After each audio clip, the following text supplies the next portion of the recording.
Welcome to every video we make. We use one little thing and then we build the narrative out of it. Brie Larson says one fucking thing and we make a whole video out of it. That's what we do. Words are flowing out like woke Mary Sue, objective truth. They don't mean much, but nothing ever does across the grift of the military parade, the Kim Jong-un style, Soviet style thing in Washington with tanks in the street, I think is a flop. Newsmax is reporting 10,000 people showed up for this thing. I think that he's got to take his medicine here. Watch this, Lise. You can actually pinpoint the second when his heart rips in half. And now. Oh.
Surrounded by 20 Kermit the Frogs.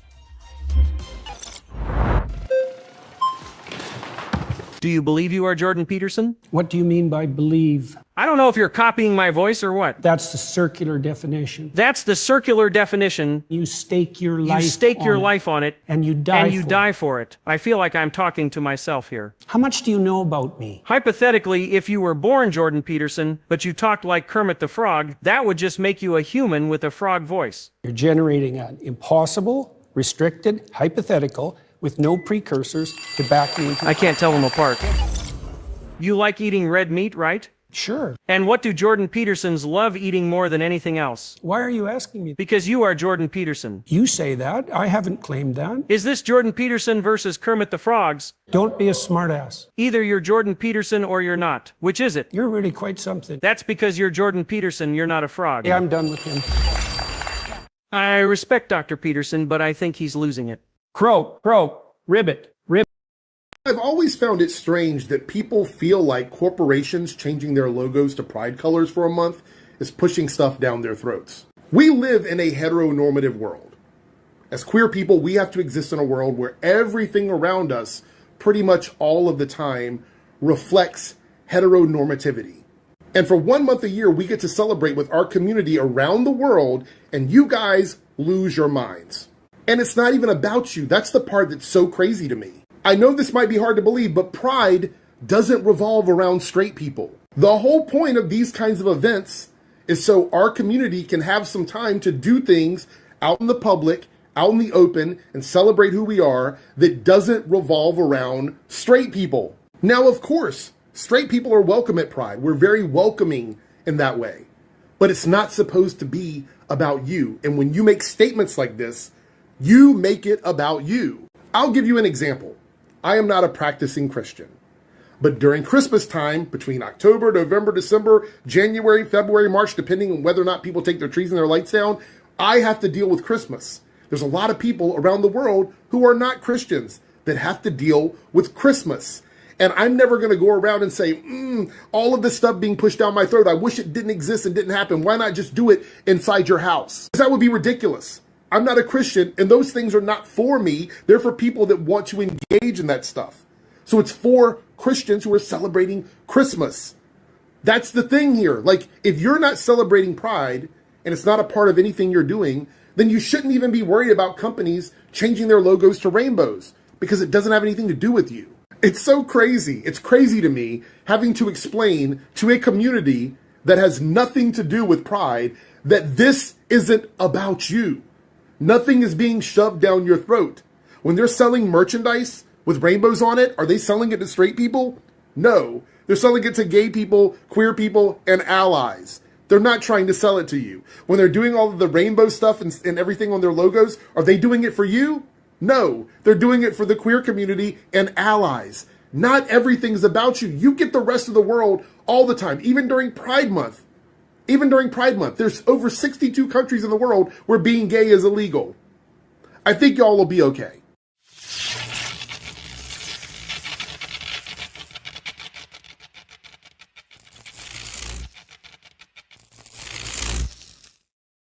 Hello and welcome. My name is Dane from the channel Actual Fandom. That guy that you just heard talking, that's Eric Debunks / Eric's Reloaded / Eric. Who knows what other kind of crazy shenanigans he's got going on, and he's here with it. Who knows what else is going on? Who knows? I don't even know what's going on half the time. So many irons in the fire. You know what I think the problem might be is that they don't have something being shoved down their throat. Maybe they're upset about that. Maybe that is the issue.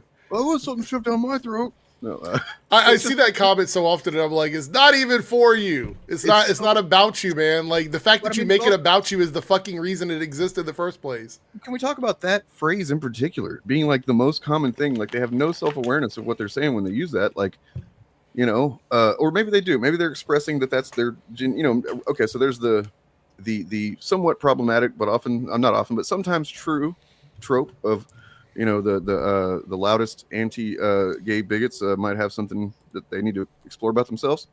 But also from the other angle of, like, maybe they're just expressing that that's what they're afraid of, right? Like, it's just somebody's going to force something on them, and I've just never understood that that weird fucking panic of gay panic, you know. But nonetheless, this, yeah, like you were saying, it's not about them. They want to make it about them. I think that might be part of the problem as well, that they just wish it was. I don't know. I've noticed a lot less Pride stuff this year. Yeah, that was actually, I was going to do a video about that with Low Watermark. We were going to talk about that, like a live stream, kind of going over the performative activism that's been going on and how problematic it is. You know what I mean? Like, Pride in general, like the big box stores like Walmart and Target and even Amazon to some degree, they mostly serviced areas where Pride stuff wasn't, like, readily available. Like in my area, you can go, there's a lot of, like, community driven places you can go to get Pride merchandise if you want. And if you go to the actual Pride events, typically you're going to run into artists that are selling, like, Pride merchandise. So, you know, you can get it that way. But we're talking about, like, rural areas and places like that where, you know, they might not even have a Pride event. The only place you can get it is somewhere like that. So it does suck for that reason. And they still have the stuff, like, you can go on the internet and buy it, but if you go into the stores, like, it's just not there, man. They got it pushed all the way to the back of the store. It's a shame though. But look, Target is being fucked. Like, their fucking sales growth is negative. Like, it's just not good. Good for them. You know, I mean, they earned it. Well, the worst thing about it is Target was the answer to Walmart. Like, that was it. They were like, we are the more progressive, you know, open company. That was their marketing gimmick. That was what they were telling people, right? I always saw them as the slightly more expensive Walmart, which is why I chose them, because I've did. You know. I mean, there's no good, there's no hero in corporate battles like that. But well, that's the thing, right? Like, so, like, it's not inherently. I mean, it's a problem because, you know, sadly because we live in a capitalist society, the way that we see progress first in any respect is to see, you know, corporations adopting, you know, the language and the symbology of these movements. So it's not a good thing to see that kind of be peeled back. But, you know, the irony in that, Dane, though? The irony is the chuds and everybody that has fought back against DEI and visibility in media, Yeah.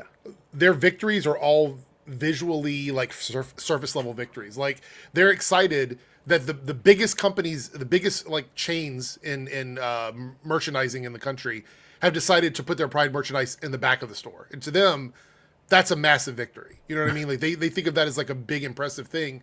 But like I said in several of my videos, that's like the very top end of everything. That's not even. So that just means that the stuff, chuds aren't going to be entering the store and seeing it and then making videos whining about Right. it. And then, you know, people can just go in and they have to walk a few extra steps to buy their Pride gear. But we do have this is a federal judge I've got right here that is a Reagan appointee of all fucking presidents. Rules that anti-woke is just racism. So let's see. Earlier this week, federal judge in Boston explicitly called out the Trump administration for its palpably clear discrimination against racial minorities and LGBTQ plus Americans in a case involving canceled grants for the National Institutes of Health. Have we no shame? Judge William Young asked in an unmistakable echo of Attorney Joseph Welch, who famously punctured Joe McCarthy's popularity with this simple plea for decency. 75 years ago, McCarthy and his sidekick, Roy Cohn, hunted communists. Now Donald Trump, who was mentored by Roy Cohn, hunts a different kind of subversive. An executive order signed during his first weeks in office, he targeted illegal Oh, your audio cut. Try that again. Your audio cut out for a second. Okay. So yeah, he said, you know, everybody remembers Trump signed a bunch of shit as soon as he got into office against DEI or whatever, claiming that they violate civil rights. It is policy of the United States to recognize two sexes, male and female, and blah, blah, blah. So that's not, but the thing is that's not, there's nothing supporting any of that, as we know. Right. I mean, this is pretty impressive because I think what we're seeing is that something that we saw, like, I hate to tie this back to the Chuds, but it kind of does fall back into this. It all connected. Like, the Chuds straddle the line of, like, how much can we get while pushing the envelope, but not going so far that we alienate all the people in our community, like the people that are not racist enough to tell everybody they're racist. You know what I mean? Like that kind of group.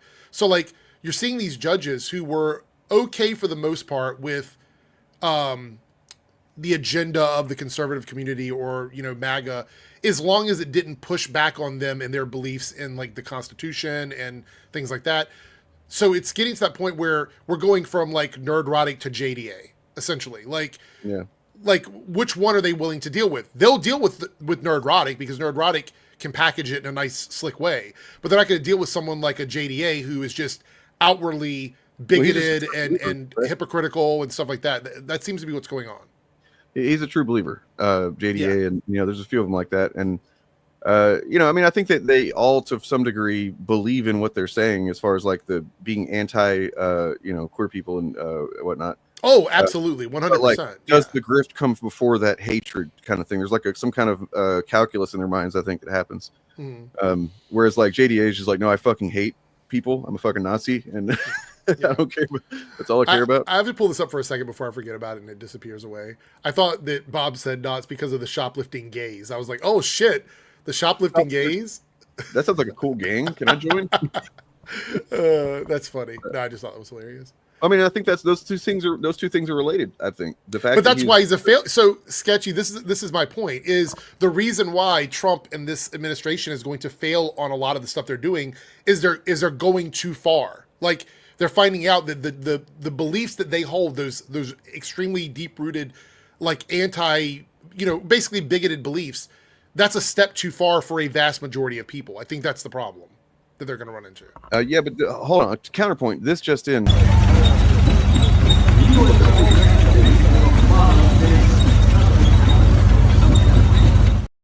Wow. Yeah. Wow. I think. Look, I don't want to say that I think that I believe most people at their core are not bigoted in some way or another. I think everyone lives in a systemic society where certain things are just exist or whatever. But yeah. I do believe that there are people in our government. We're seeing it now. We're like, this isn't the only one. And we've seen other rulings where they've gone against like MAGA and the administration. We're seeing now that some people actually do have some set of standards, even if they're a little bit further right than I would like. I mean, they at least have some bar for what there is a nuance to it. And I think there's a lot of people on the left that don't like to acknowledge that. you know, that like to, I mean, and it can, and I understand like the harm caused by these people, whether they're far right or just kind of somewhat semi far right or whatever, it's all harmful, it's all bad. So I get the reaction of like, fuck them all, you know, it's all bigotry, because it is. But like, I think when it comes to engaging with the people that we have to deal with here, and knowing, I don't know, how to prioritize and whatnot. Yeah. You know, for example, right now, Gavin Newsom is doing pretty good shit. You know what I mean? Like, he's generally, for the most part, unless I missed something today because I haven't looked into it, has been handling this shit with Trump pretty okay. Yeah. Otherwise, he's a piece of shit. Yeah. You know, like, I don't like Gavin Newsom. I actually think he's positioning himself to run for president. That's what I think is happening with him. Because what the problem is that I think the Democratic Party is still under the assumption that they can win by like reaching out to the MAGA folks. Like you have to. I hate to say this, but you have to let them figure it out for themselves, and then they have to come to you. You can't go to them. It's not going to work. You know what I mean? Because anything that you gain from them, you're going to have to give up way too much. It's not worth it. I mean, he's already sort of flip-flopped on trans rights, so I mean that's kind of a thing, you know. Do I think that Gavin Newsom would be a net negative to the country like Trump is? Absolutely not. I think Gavin Newsom would be much better for the country. I mean, literally almost any person that's ever ran for president would be better for the country than There's a bunch Trump, of Republicans that I would just be like, yeah, let's have him right now. So look, I mean, again, just like it was with the whole Biden versus Trump thing, I would have voted for Biden, not because I like Biden, but because Biden's not Trump, and those were the only two options we had. So, you know, people are like, oh, you could have voted, you know, done some sort of like third party or green party. Or no, that doesn't matter. Like I'm not going to contribute to making my vote count as zero. I don't care. I'm going to, if there's two people running, I'm going to pick the one that I think is going to cause the least amount of harm because that is the most realistic way to look at it. That's just my opinion. Other people can vote however they want. So I just wanted to finish up on this this judge here, because I mean, I do think it's relevant. It's like this guy, he even expresses hesitation with making these statements, but at the end of it, he's just like, I have to say this because it seems clear to me that this is intentionally designed. You know, this campaign against DEI or whatever is just a smokescreen for fucking being a bigot. Once again, Reagan appointee. It's crazy, but like he's been around for a minute, basically. Yeah. So he's talking about stuff like you know, what we got. They've pulled down websites about, you know, Jackie Robinson on transgender healthcare, stuff like that. And, you know, this article makes a good point about like why, you know, because there's so many people are like, well, why does it have to be about race? Why does it have to be about this? Because there are distinctions. This doesn't, you know, if you can't distinguish things without making one superior in your mind, then you have a fucking, I don't know, brain damage or something. Yeah. Like that seems to be the problem with a lot of them. But like, for instance, sickle cell anemia. How are we supposed to talk about sickle cell anemia if we can't talk about race? You know what I mean? Right. It's just it's a disease that affects black people only, and so that's just one small example of many things that, like, the nuance is being fucking destroyed. And I don't think that community understands the difference between a racial conversation and a racist conversation. It's two different things. You can talk about race without being racist. You can do that. You know what I mean? Same thing as humor. I actually was commenting on JJ Trujillo's very terrible video that he put out today or yesterday, whatever. Didn't see it. Not good, man. Like, it's about so you know about Dave Portnoy from Barstool Sports, right?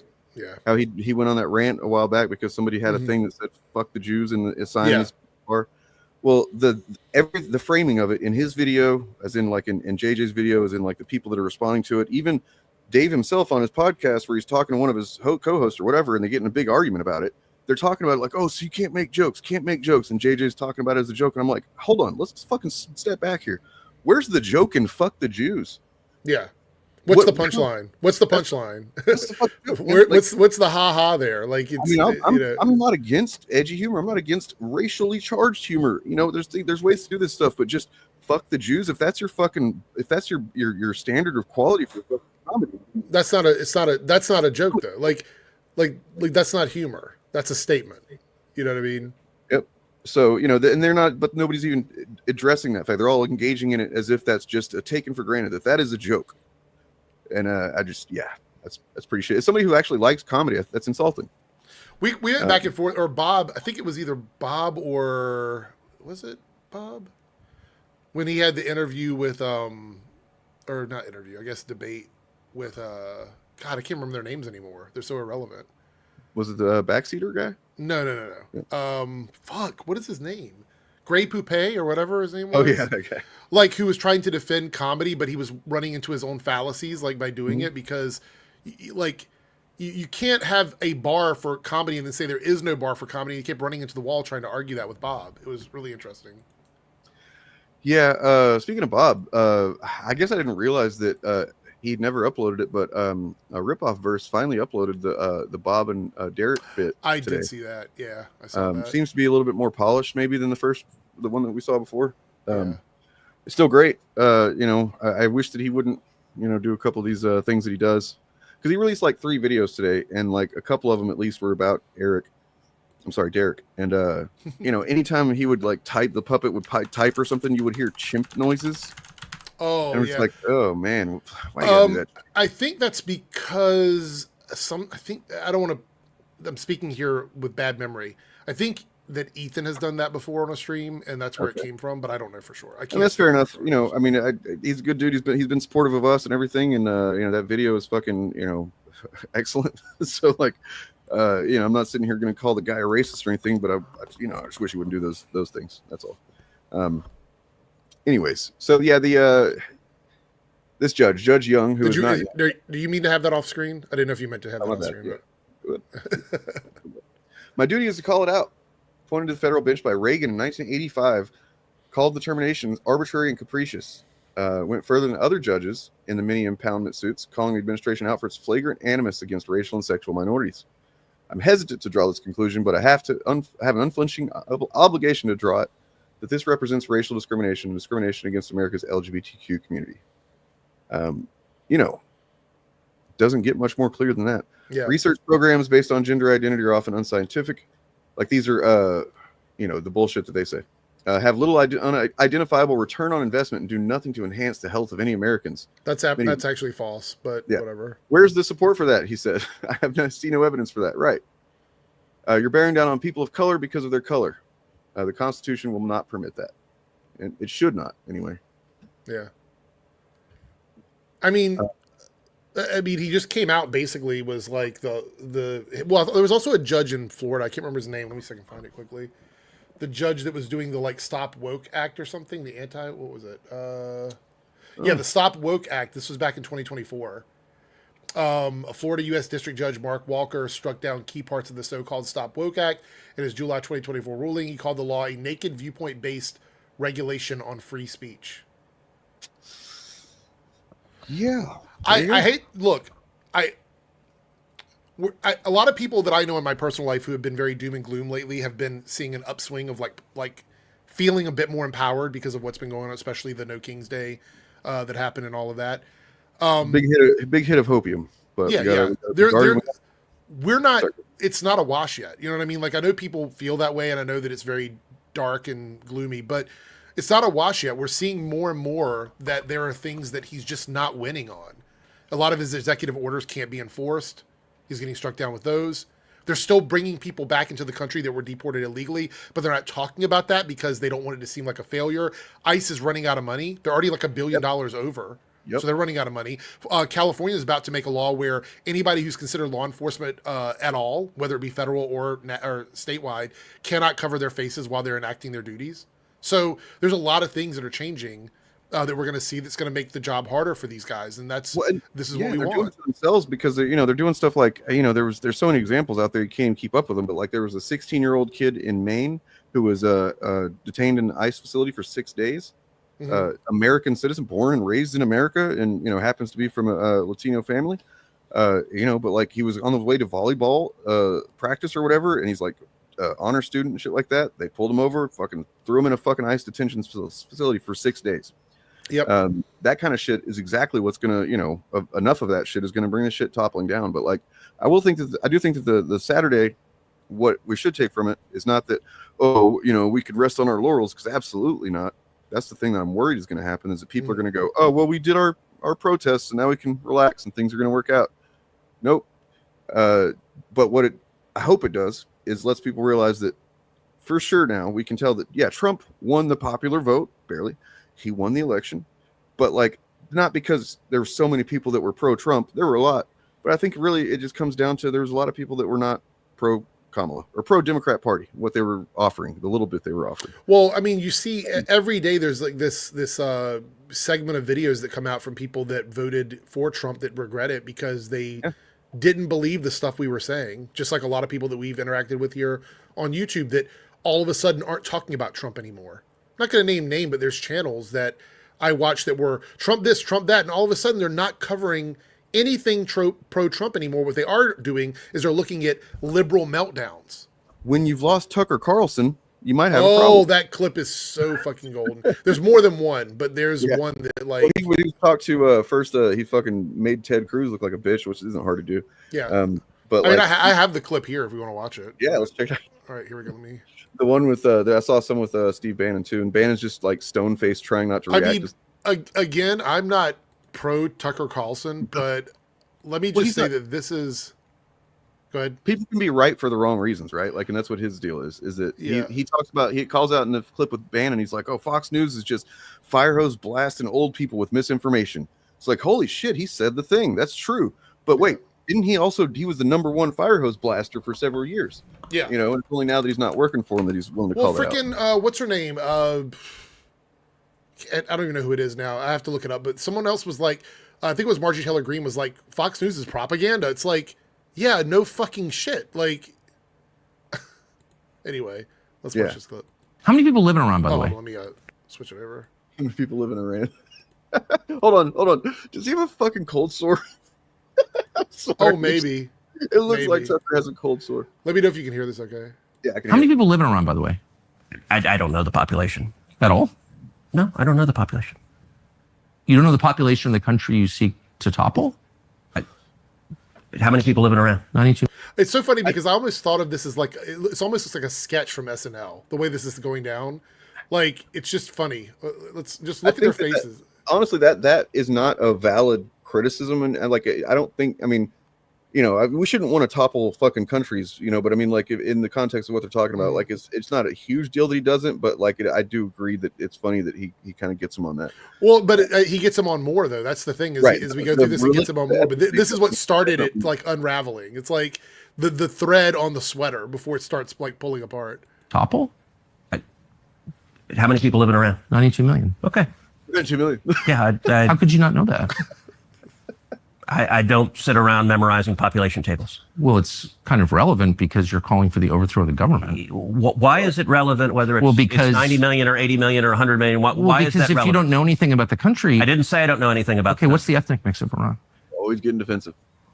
So like so that's what I'm saying. Like he moves on to, so he says you don't know anything about the country, right? Right. I would say knowing the population is one of the first things you probably would learn because if you go to Wikipedia, it's like the second or third thing on the Wikipedia you're right. page. I take it back. That is actually one of the first things you should learn, even if all you're doing is a basic Wikipedia brush up on the thing. You should fucking read that. You should know. Like I would say that like most people who are looking up things about their state probably know the population of their state or their city or something like that. So if you're a politician that is calling for sort of this strike on a country, did you not look that up before you did? I mean, it doesn't have to be Wikipedia. Did you not do any research on it?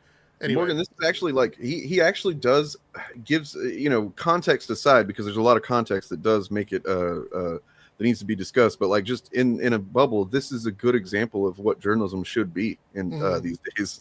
I also want to point out that this is what happens when you start to bleed off believers. Like when people who were totally part of your movement start to disbelieve your ability to do what you're supposed to be doing, they start to bleed off a little bit. Tucker Carlson, although, isn't as big as he used to be, he still has a lot of fans that watch him online. Yeah. And the thing is, he's talking to the community that used to support, or some of them might still support, like Cruz and Trump and DeSantis and these guys. Well, I mean, him and Trump are taking shots at each other on Twitter and shit. Yeah. They're not friendly anymore. So this is a net positive for us, not because we should be team Tucker Carlson or anything like that, but the more infighting that happens, the more support they bleed off, the harder it is for them to do the things that they want to do. That's the exact same concept as Comicsgate and Rippaverse, guys. We just gotta, whoever is the one that's not winning, we want to root for them so that they get up and knock the other one down, and then switch to rooting for the other one. basically. Till they are Persians and predominantly Shia. Okay, it's not even. You don't know anything about Iran. So okay, I am not the Tucker Carlson expert on Iran. You're a senator who's calling for the overthrow of the government. You're the one who don't know anything about the country. No, you don't know anything about the country. You're the one who claims they're not trying to murder Donald Trump. I'm not saying that. What was that? Sorry, Dane. Tucker makes it real hard to be in his corner even for a moment whenever he does that fucking laugh. Yeah, I want to point out this is an interesting position that Tucker introduces that I didn't think about. And I've never thought of him as being a particularly smart person, but this shift here when he makes this comment, when Cruz makes this comment about Trump and Iran, and Tucker turns it around on him and starts to expose like why what's happening doesn't make sense from the perspective of what Cruz is saying. It's actually a master move. Like it's a big move here. Tucker Carlson, I think, is a very smart man. That's kind of partly what makes him so insidious, because it's not like he's just an idiot that's repeating shit because he doesn't understand what he's saying. He fully understands the shit that he's propagandizing at all times. And watch what he does here when he backs Cruz in on this comment, because I think this is really important. Murder Donald Trump. I'm not saying that. They're not trying to murder Donald Trump. You're the one who can't figure out if it was a good idea to kill General Soleimani, and you said it was bad. They're trying to murder Trump. Yes, I do. Because you're not calling for military strikes against them in retaliation. See, that's the point. Oh, hey, what's up, Ryan? Sorry. Hey, Ryan, what's up, man? Oh, wait, he can't hear us? Can you hear us? Can we hear you? Can you hear Tucker Carlson? I guess he can't. Okay. So Cruz talks about like Iran planning to go after Trump, basically, like to murder Trump or whatever. Well, so yeah, they're supposedly Netanyahu claims that there was two at least assassination attempts that they ordered or whatever from Iran of Trump. I haven't seen any. But Tucker is saying to Cruz, you don't actually believe that because that's not why you're doing what you're doing. Like, if you believe that, we would be having a different conversation. You know what I mean? If that was something that you truly believed, we would be doing something other than assisting Israel, right? And so this is where it gets really interesting, because he again sort of gets him against the wall, and Cruz doesn't know how to respond to this. For military strikes against them in retaliation. If you really believe that. We're carrying out military strikes today. You said Israel was. Right, with our help. I said we. See, that was... Well, because in his mind, and in a lot of American politicians' mind, we basically just are, us and Israel are the same thing. Right. So look at Tucker's face, though. He just realizes he got a good clip out of this, because he uses we here, and it's really important that this is something that the administration has said is not happening with our assistance. So... With our help. I said we. Israel is leading them, but we're supporting them. Well, you're breaking news here, because the U.S. government last night denied, the National Security Council spokesman Alex Pfeiffer denied on behalf of Trump that we were acting on Israel's behalf in any offensive capacity. No, we're not bombing them. Israel's bombing them. You just said we were. We are supporting Israel. High stakes. You're a senator. If you're saying the United States government is at war with Iran right now, people are listening. Okay. Oh, God. So, he literally, just backed him into the corner on that one. It's fucking crazy. Yeah, that's pretty great. Crazy. Ryan, can you hear us, Ryan? I can hear you now. Can you hear me? Yes, sir. Yes, we can. Cool. Hello. How goes it? Hello. Yeah, not bad. Why was Tucker Carlson interviewing Al Lewis? Why was Tucker Carlson making me not disagree with him entirely? That's weird.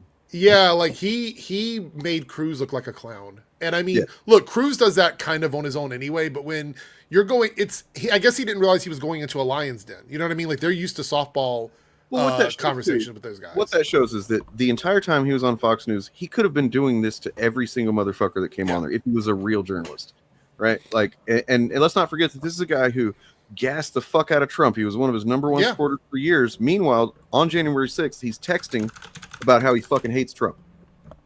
Those texts came out during that investigation, right? Like, so this is somebody who literally will just fucking say the exact opposite of what he believes for whoever's paying his check, I guess.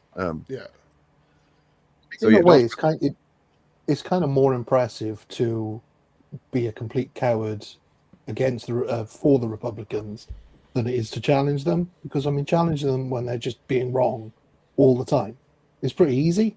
Mm-hmm. Yeah, just pushing them. The only thing that stops you from doing that is you're scared of access or whatever. Well, the thing about Tucker Carlson is kind of interesting is he probably knows all of their tactics because he was very close with them for many, many, many years. He probably knows all of their, like, I won't say all of their dirty laundry, but a lot of their dirty laundry. Bodies are buried, I bet. Yeah. He what now? What was that name? He knows where some bodies are buried. Yeah, yeah. So the problem is they deplatformed him. Like, he's no longer part of the machine that they had running. He's probably not getting the same money he was getting before. He's probably not connected to the same people anymore. This is a guy who has a lot of secrets and has no reason to withhold those secrets anymore. Yeah, he's kind of a rogue right now, huh? Yeah. That's an interesting X factor. I'll be curious to see how it plays out. That's why you should never, ever, like, if you're doing dirt, like what they're doing, like all the evil shit they're doing, and you have people involved with it, you can't let them out. Like, Tucker Carlson, again, was a big part of the machine in Trump's first term. And they let him go because they thought they didn't need him anymore. And now he's like, well, no, I'm gonna come after you and I'm gonna destroy you, kind of thing. And previously, he was politically aligned with them and getting paid. Now he's not getting paid and he's only semi-politically aligned with them as they go and do things he don't want to do. If they stayed on book, if they stayed doing exactly what he wanted, he wouldn't be criticizing them anyway. I mean, what we're seeing is a split with this Iran thing. The Israel-Iran thing is creating a pretty big fucking schism in MAGA, as it should, because the guy, ran on, no wars, no wars. And then here we are, very close to just traipsing on into quagmire that could very well end in nuclear fire.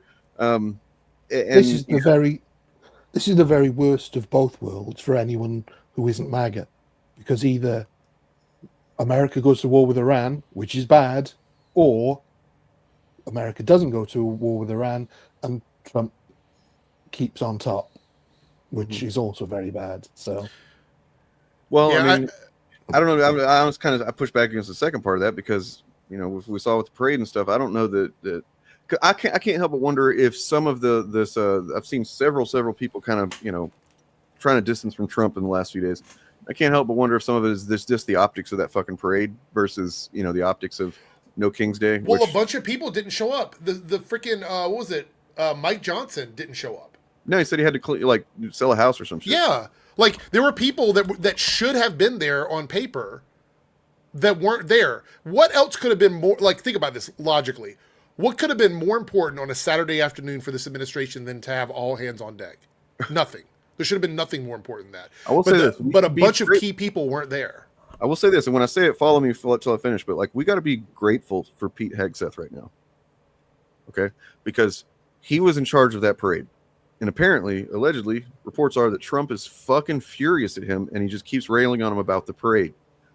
Which hopefully I hope means that they're not focusing on, the Iran thing too much. Again, the more things that are not working out for them, whether it be little gnats in their faces, it's just better for everybody else. Like it's just better for everybody.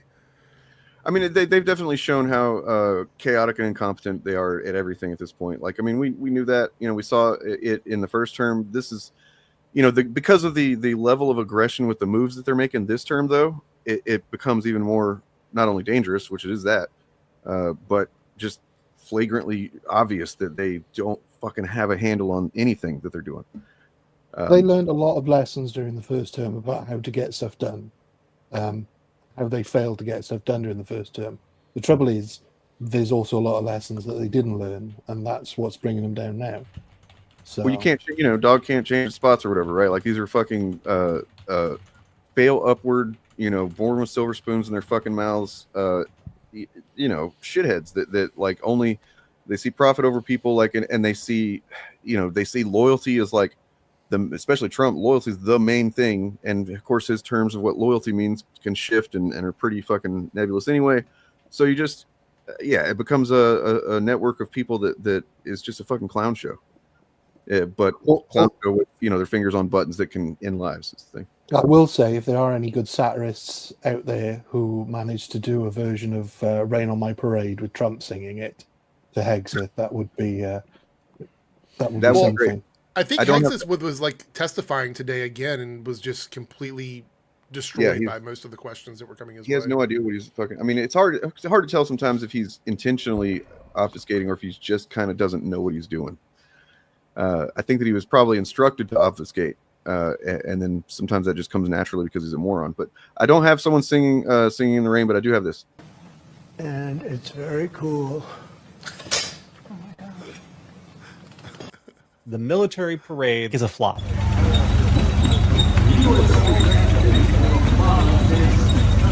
Think Joe Biden would do this? I don't think so. I don't think so either. Oh God! They keep trying to they keep saying it's a military parade, but it really wasn't. It was it was for Trump's ego. It was a birthday parade for Trump. Is essentially. I mean, it was planned as the 250th anniversary for a long time, but he basically that's another thing is he essentially, this is how pathetic it is. He attached himself to it, and the only reason he's able to do that is because he's the commander in chief. But I don't think that the plan was always what we saw as a parade. I don't think that was always the plan. The parade was not part of it, as far as the parade was, but there was going to be a celebration, and mainly for and that's fine. Look, I don't have an issue with that, but I think the parade and then him sort of taking credit and swearing in cadets and stuff, it was just what are we doing? Can you make me sick beat of that? I will fucking try it. But I was just looking here. I just out of curiosity went through and looked up all the stuff that Trump has tried to do in the last, what is it? How many days has it been? 60 days? I don't know. 100 days, whatever it is. Remember whenever just Elon and Trump were just bitching at each other, and that was crazy. That was crazy enough, man. Shit has just leveled up a few times since. It was only about a week ago as well. Yeah. Yeah, and just a couple of weeks before that, we were still talking about the what is it? Abrego Garcia coming back when he got brought back in. So, I mean, here we go. But these are all the things that he's tried to do that have been either stopped or paused or have been hurdled for him. Overhauling federal elections, ending birthright citizenship, ban on transgender people serving in the military, which keeps flip-flopping, blocking gender-affirming care for minors, which keeps flip-flopping. There was something about that today as well. Transgender inmate transfers and gender care defunding, restructuring U.S. aid, NIH, and federal workforce and DOGE and buyouts, legal challenges to DOE's DEI cancellation policies, blocking access to Treasury data, targeting law firms, freeze and rescinding of government grants and funds, the big beautiful spending bill, which probably isn't going to get passed, 90 deals in 90 days, which didn't happen, immigration funding tied to state cooperation, which hasn't happened, wind energy projection halt, which still hasn't happened. I mean, there's a list of stuff that he's tried to do that he's failed on, but the problem is they move so quickly to the next thing, you don't have a chance to see that whatever they were doing before didn't come to fruition. You know what I mean? So, yeah, totally winning. And now you can buy your Trump phone too.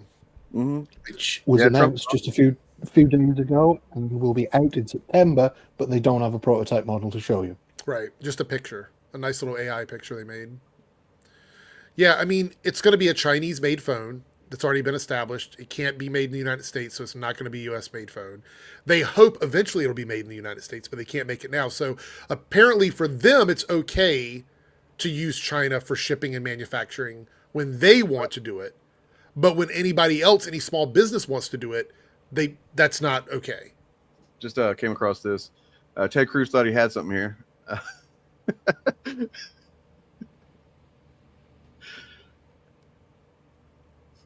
Oh yeah, exactly. It's that he wants to destroy Iran, just wipe them all out. Is that what he's saying by this?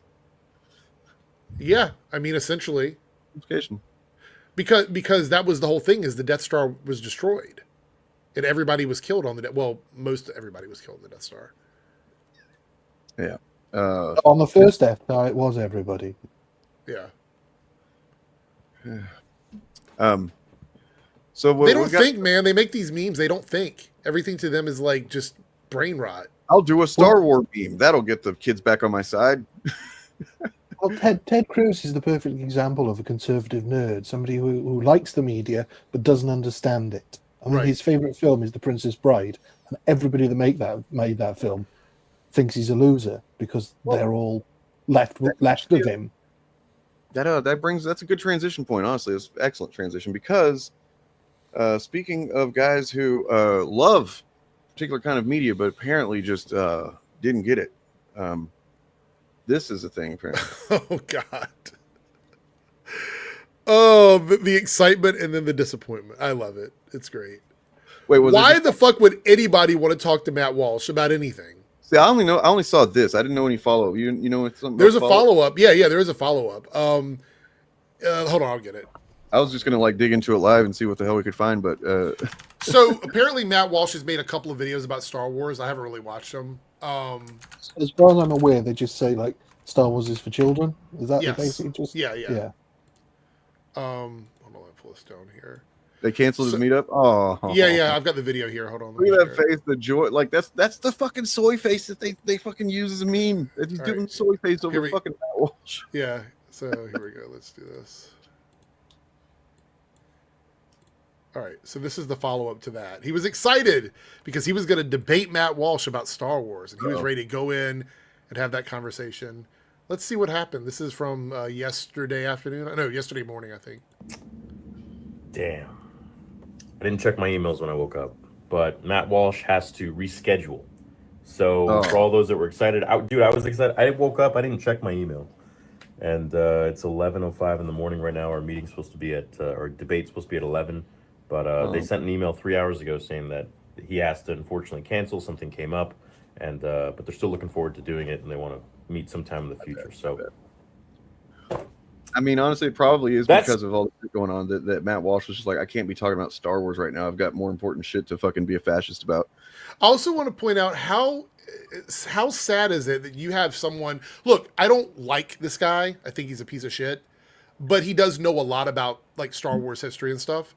How is it that he wants to go and debate somebody who probably is only known like the most obvious things that have ever happened in Star Wars? Like, what is that going to look like? How is that going to work out? You know what I mean? Like, do you think Matt Walsh is going to let you come on his show and humiliate him about Star Wars? I don't know.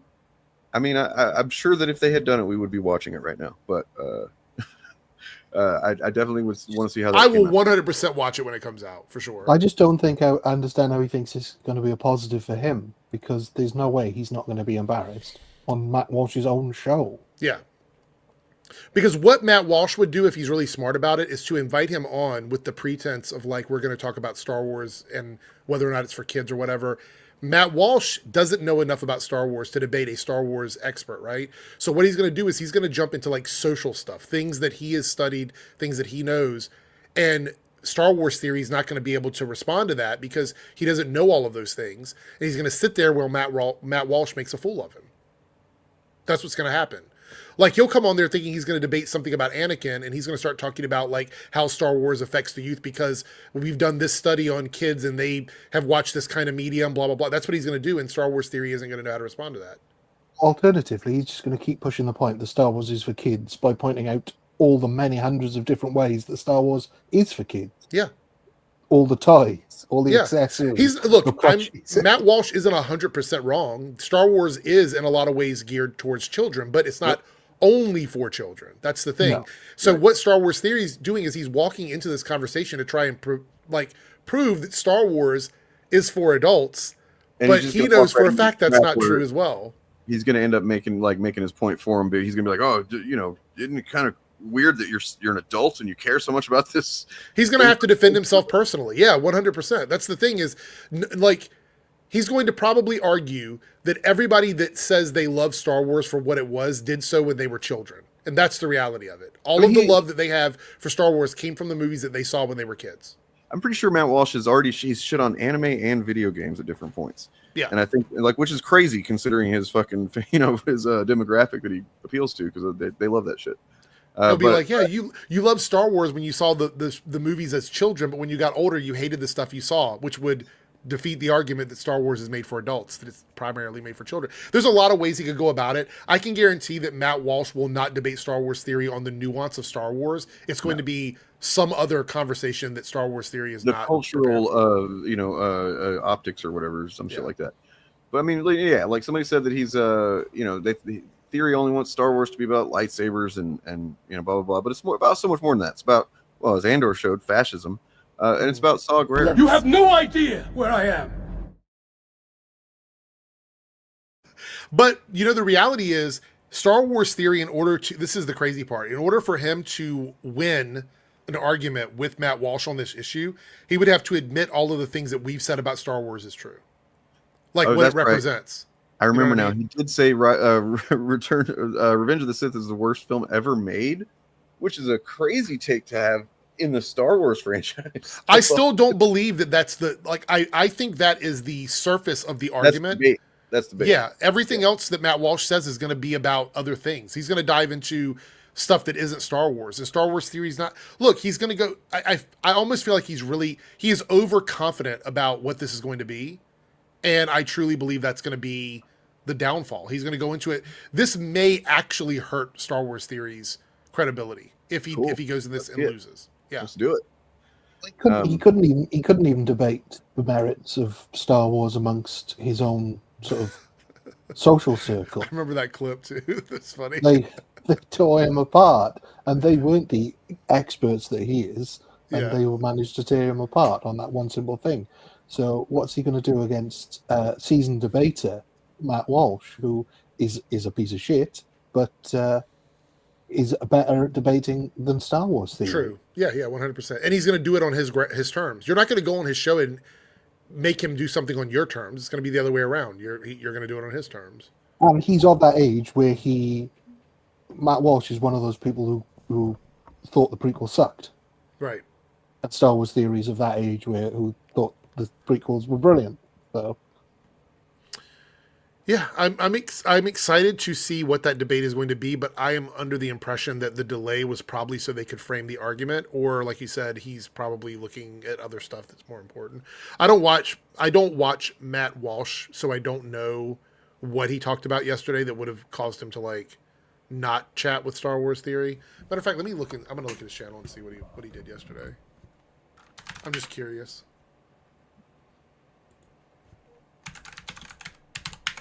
Let's see, Matt Walsh. All right, so that would have been a day ago. He talked about the Dodgers game opening with national anthem in Spanish because the racism drove him to do a video. Women publicly shamed. What was that? Hang on, the Dodgers game. Yeah, in Spanish. What city are the Dodgers in? Right. Yeah. Los Angeles? That English name, Los Angeles? And then he goes, woman publicly shames father in New York Times op-ed. LGBT judge lets child killer walk free in shocking court decision. Watch these disturbing Disney adults pretend to be normal. So no, he didn't have anything super important yesterday. Like, there's nothing there that looks like because he does a live stream. The live stream was the judge letting the killer walk free or whatever. That's like an hour and something long, but that includes all the clips that I just mentioned. So he just decided not to talk to Star Wars theory. What time does he stream? Let's see. It would have been. Let me look at the time on the video.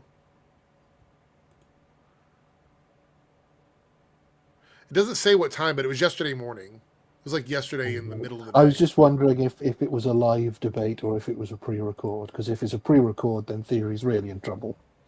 Yeah, I don't know if it's live or not, semi-live, but he does film the morning of because all of that news was from yesterday, so it had to have been like from that day. But so he didn't back out to talk about any important stuff. It was just Disney adults, which that would have been the perfect chance to have Star Wars theory on because you could have just segued from that into your opinion about Star Wars. Like, I don't get it. Okay, whatever. It doesn't seem like there was anything important. He just backed out on Star Wars theory. So I wanted to pivot after a brief meme. Right. Poor guy. Yeah, he was a legend. Yeah. Many bottles. To this other thing. So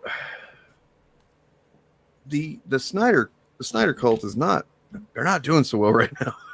Yeah. They are having a bad time and making bad art. AI art. Yep. It's incredibly cringe. Why does Superman need to roll up his sleeve to show his bicep? I mean, you can see it pretty clearly in the other one. It doesn't make any sense. Oh,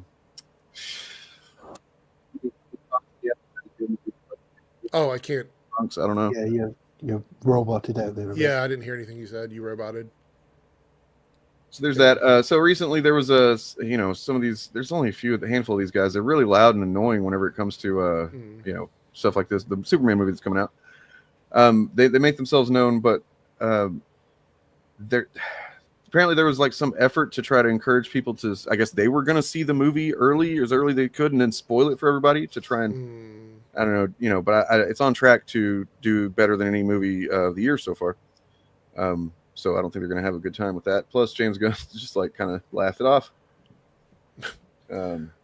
Yeah, so essentially the Snyder cult on Reddit decided that they want to go see the movie as early as possible, or at least line up to buy tickets early as possible so that other people can't get tickets, because it locks them out from buying tickets for like 5 minutes or something like that. I don't even Did they not realize that still buys tickets? Yeah. I don't understand what the fucking logic is there. The plan was, and if I remember correctly, the way cinemas work, this guy was asking them to reserve all the tickets in a screen, but not complete the purchase. Right. So that the cinema would show them as all sold out. But that only works for like 5 minutes, and then it kicks you out. You can't sit there on that screen for longer than like 5 minutes. So, well, yeah. So the other thing is, but he also wanted people to go and see it so they would spoil it. So it was a contradictory thing. Like, does he want people to buy tickets or not? But yeah, so the weird thing about it is they want to try and spoil the movie for the fans who are probably aware of how to avoid spoilers at this point, because anyone that wants to see a big superhero movie knows, like, the week of the movie coming out, you spend as little time as possible on social media because you're going to see spoilers no matter what. So, I mean, it's just kind of dumb. I mean, and it's just bizarre, like on its face. Like we did a Fapcast a long time ago, comparing. Well, I mean, it was ostensibly about like what's the deal with these people that want to fire James Gunn, because it wasn't immediately clear until you do about 5 minutes or less research that it's the Snyder cult that's saying that. And so we were like, well, let's look at their track records, right? And comparing, Snyder's films and releases and box office and everything with James Gunn. It's just like it doesn't even make any sense. Criticals as well, critics and audience scores, every single fucking metric there is, James Gunn dwarfs Zack Snyder's fucking success. You know what I mean? And I don't know, just became. I think that these guys don't realize that they were used. You know what I mean? Yeah. And I'm guessing that there's some of them that are still content creators that are still doing a grift on it or whatever because that's all they know how to do. But like, man, it was shown that there was I forget the percentage, but it was far more. Like every campaign on the internet is going to have some degree of bots going on. Right, but like the Snyder movement, Snyder released the Snyder Cut, whatever, was found to have like far more than just any average movement in terms of bots. So like anytime a real person would post something, the bots would amplify that or whatever, and it just wasn't organic from the beginning, and it's just kind of honestly, in a way, it's sad. I mean, I know they're just shitlords and they've called for people to die and stuff like that, and made fun of his all kinds of shit, but like. Anyway, it's just kind of sad, I guess, that these guys can't fucking move on and, appreciate what looks like a fucking amazing Superman movie.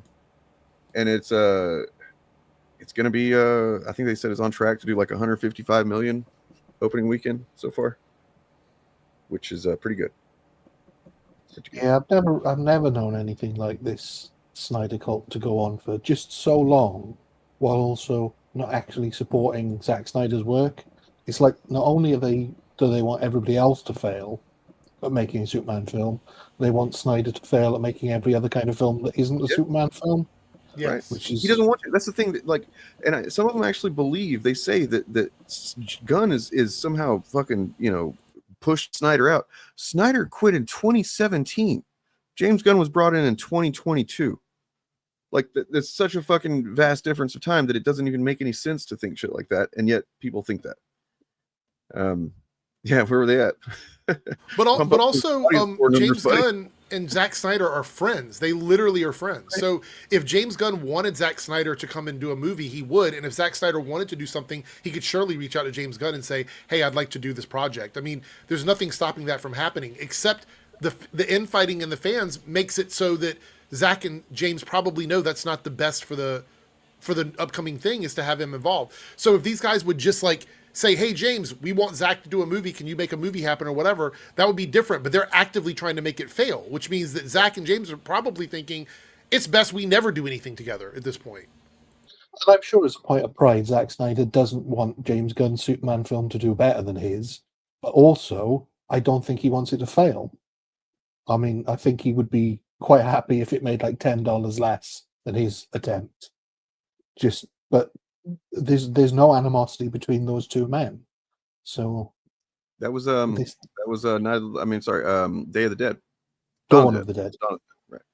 Yep. Script by James Gunn, directed by Zack Snyder. That was when, Snyder's instincts, his first movie, so his instincts had not developed into Snyderist instincts, and it's actually pretty well directed for the most part. Good cast too, really good cast. Yeah. So there's that, and then did you guys see this? T-Man. Unfortunately, Jared Leto.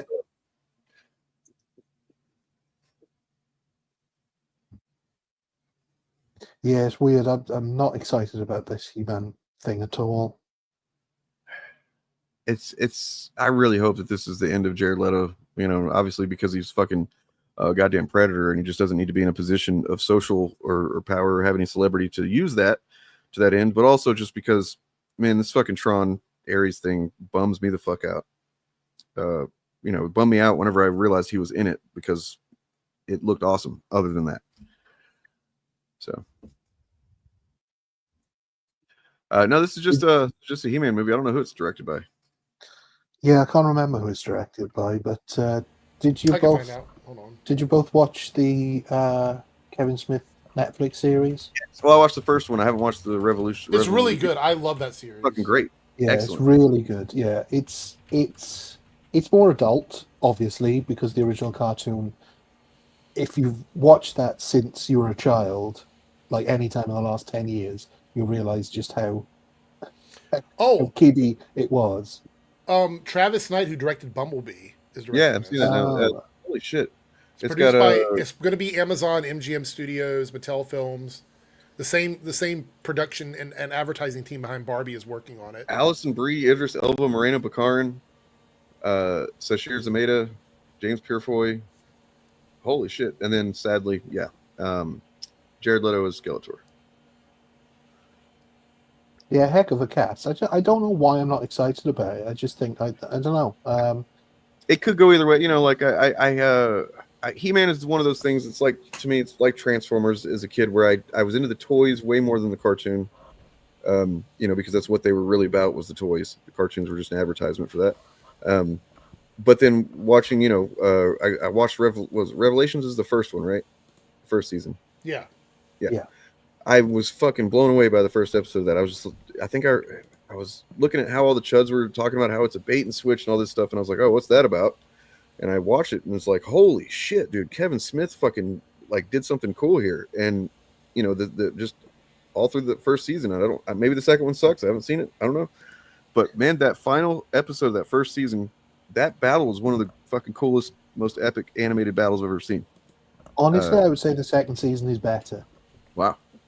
Yeah. Yeah, the second season was better. I agree with that. Okay. Good to know. And I mean, and it was just so fucking stupid on its face. The Chud's acting like, it's a bait and switch. They made it about her and took He-Man out. It's like, obviously, yeah, he fucking, spoiler alert, he dies, quote unquote, dies in the first episode. He's going to be back.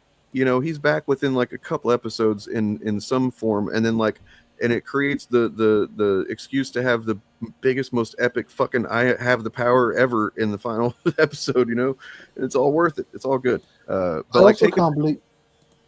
also can't believe that any of them are actually He-Man fans, because the original cartoon, by today's standards, doesn't hold up.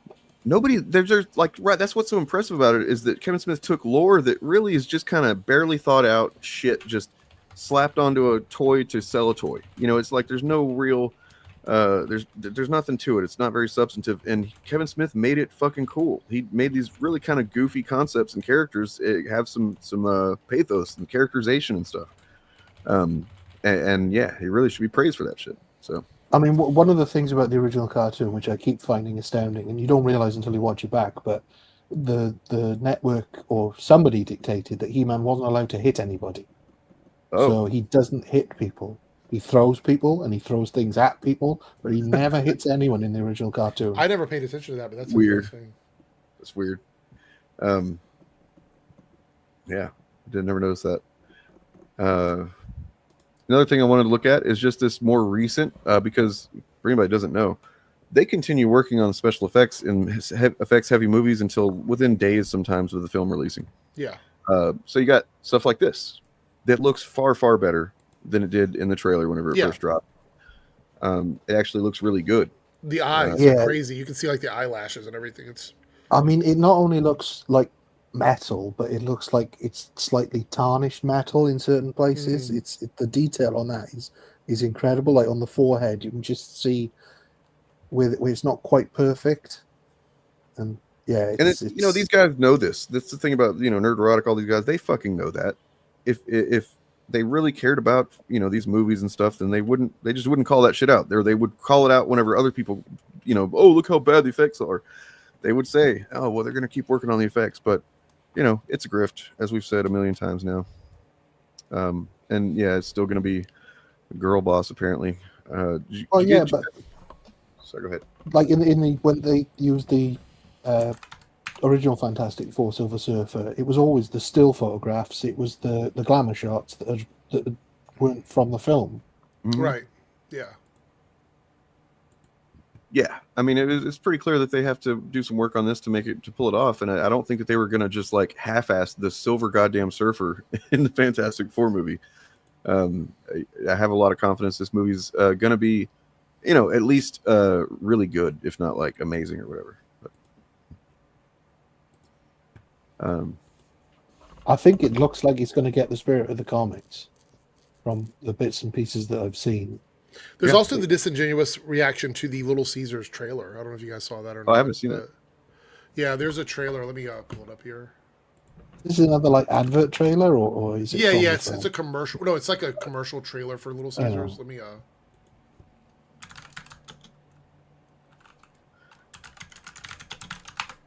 yeah, Clownfish was the ones I was looking into the most with that first one. I don't know what their deal was with that series, the He-Man, but they were really fucking crazy. From memory, they said that they had heard that it was a bait and switch, and Kevin Smith said, "No, it's not." That's what it was. You're right. Yeah, and they were calling him a liar. Yeah. Yeah. So this is the commercial from Little Caesars that is blending in stuff for the commercial with stuff from the movie, but it's already been confirmed that the thing they're complaining about isn't from the movie. So here we go. We'll watch it. There's nothing wrong with this commercial, but it's just chuds being chuds. Here we go. Yeah. We at Little Caesars know the Fantastic Four deserve a fantastic pizza. It's one pizza with 4 different topping combinations. Pretty cool gimmick. Oh, I'm not a topping! Not a topping! Yeah. See Marvel Studios' Fantastic Four First Steps in theaters July 25th. What was that? Gigantor like a motherfucker. Yeah. So is that not in the movie? No. Gigantor? So this right here, if you look at this is clearly done just for this commercial. Okay, yeah. Like you can see in the rendering and stuff that it's just, Right. and the Little Caesars guy is in his hand. Kind of disappointed that it's not going to, because that's, you know, the infamous cover of the first issue. Yeah. I mean, the only thing you can see here is that it looks like they got the Little Caesars guy in the hand, the Little Caesars ad over here on the right. So I think this part is from the commercial. Like, if you look here, all of this looks like it was made just for the commercial. That color, the blue in the center of the screen, where's that coming from? That's coming from somewhere, isn't it? Yeah. But not. Which means this is probably something else that happens, and they kind of superimposed all of this. I'm wondering if it's Mole Man, because there was a rumor of Mole Man. Yeah. But then you see this next scene is from the actual movie, and you can see the difference in the quality. Watch. See Marvel See there? The Studios' car and the Fantastic detail and all this. So it's a shift in all of this. This is all, it looks like, yeah, what was that? Go ahead. Johnny Storm is sort of floating above Gigantor in the previous shot, and there he is coming in from behind. So yeah, it's obviously a completely different shot. So this is from the movie, and over here is from the Little Caesars. Look, they did a good job of sort of making it work Sure, as a commercial I or was whatever. convinced that this was. I was like, holy shit, Gigantor's in the fucking movie. What? Yeah, this is the classic cover that everybody loves with the Fantastic Four. They've done it a couple times now, but this is, as far as we know, this is not a scene in the movie. This is just for this commercial. So, but Chuds are going off on this, claiming that this looks really bad and this is indicative of what the movie is going to be. And it's like, bro, it's a fucking Little Caesars. Everybody relax, because when the movie comes out and they realize that they were wrong, they're going to make a video and say, "Hey guys, we were wrong about that." Oh, Chariot's in the waiting room, by the way. Just there's that. Chariot's here. What? Yeah. Oh shit. Hey. Sorry. Hello. Hope you weren't waiting too long. No, that's okay. I was as usual enjoying the conversation. The other thing I will say though is as we've pointed out, if Gigantor is in the film, that shot won't be from the finished VFX version. No. It'll be an earlier version that they made, that they gave to Little Caesars to do their bit for. So either way, that's not how the monster's going to finally look. Although it does remind me of somebody, Gigantor, and I can't think who. Never mind. But yeah, it's so weird because we've had. I mean, this has been a thing in film advertising for decades of them making a goofy tie-in. But they're running out of stuff to complain about. That's the problem. True. Is they keep True. having to scrape lower and lower and lower because there's not as much out there for them to be mad. So they're manufacturing things to be upset with. Like the idea that Nerdrotic, I made a video about this, I think the other day, I can't remember if it was yesterday or the day before, but Nerdrotic and them never mentioned anything about a drag queen being in Ironheart. It's an entire subplot in the series. But they're inside guys that told them months ago that the whole series was shit, never mentioned a story about a drag queen Robin Hood thing in Ironheart. That would have been gold for them. So they're running out of stuff. It's like getting more and more performative from their position. I think it's funny as hell to be like doing the equivalent of seeing like a McDonald's Happy Meal toy of like Darth Vader and being like, oh wow, the new Star Wars looks really bad. Yeah. I wonder if that happened when they did Batman Returns McDonald's crossover. I wonder if there was a tie-in commercial there. Was that the one with the cups? With little Yeah. cups? Oh, shit. No, that was, or was that Forever? No, I think that was Batman Forever. The Batman Returns one was a weird Oh, I tie-in love those because cups. Like I had them for years. One of them, the last one I had broke like a few years ago, but yeah. I think that was Forever, but I know people really were weirded out. But the Batman Returns one was the prize box was black with a bat symbol on it, and it looked really good. But the film then was so dark that McDonald's, I think, lost a fortune on it.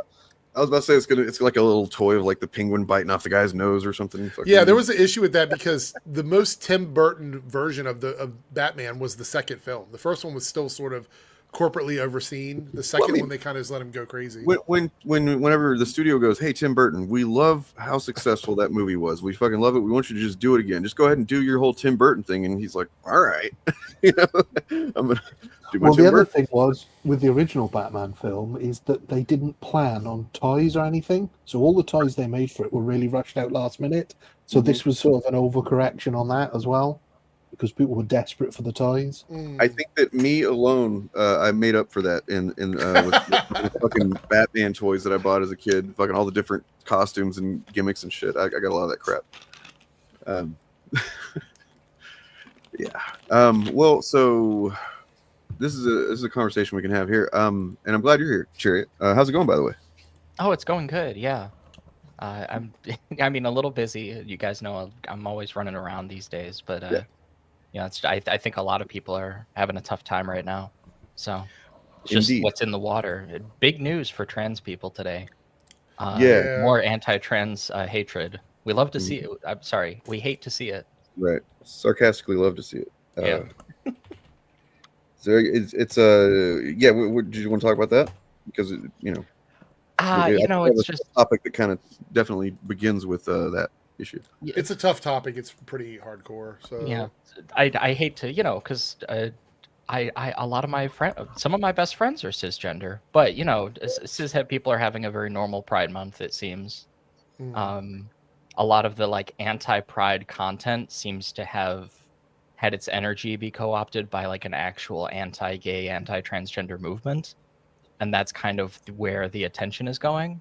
Yeah, I've been sort of wondering because I've been watching DJ, I've been watching some of your videos where you've mentioned a few times that it's a little conspicuous that a lot of these channels are not doing like Pride content. It's a little odd because some of them have before, and some of them were doing more, before Pride Month. You'd think this would be the time, but it's a little odd because I think I'm trying to figure out why, like what exactly it is, because I don't know either. A few competing reasons, right? Like on the one hand, the old arguments don't work anymore, right? Because the old argument was like, well, we hate having this shoved down our throats or whatever, which is, a bit homoerotic, to borrow an observation from Dwayne McDuffie.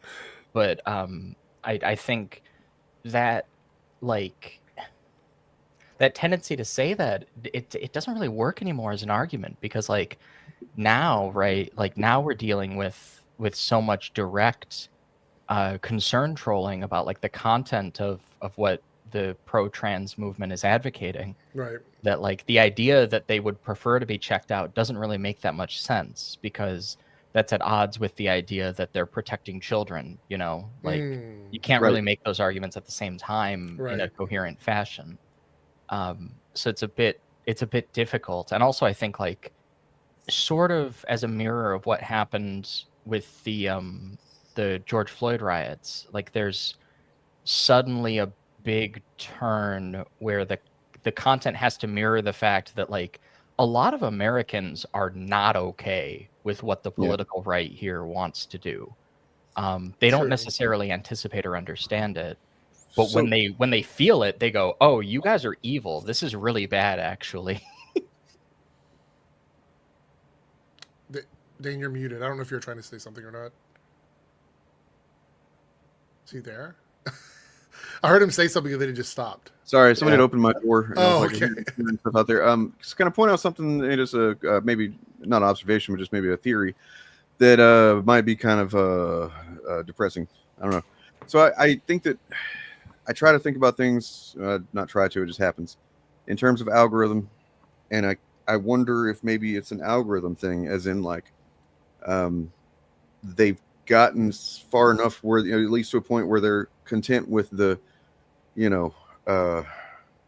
what the government is trying to do or doing in some cases and not being able to accomplish in some cases, that they just figure, let's not even talk about it. Let it kind of fall to the wayside. If it's not in the algorithm, nobody's even paying attention to it.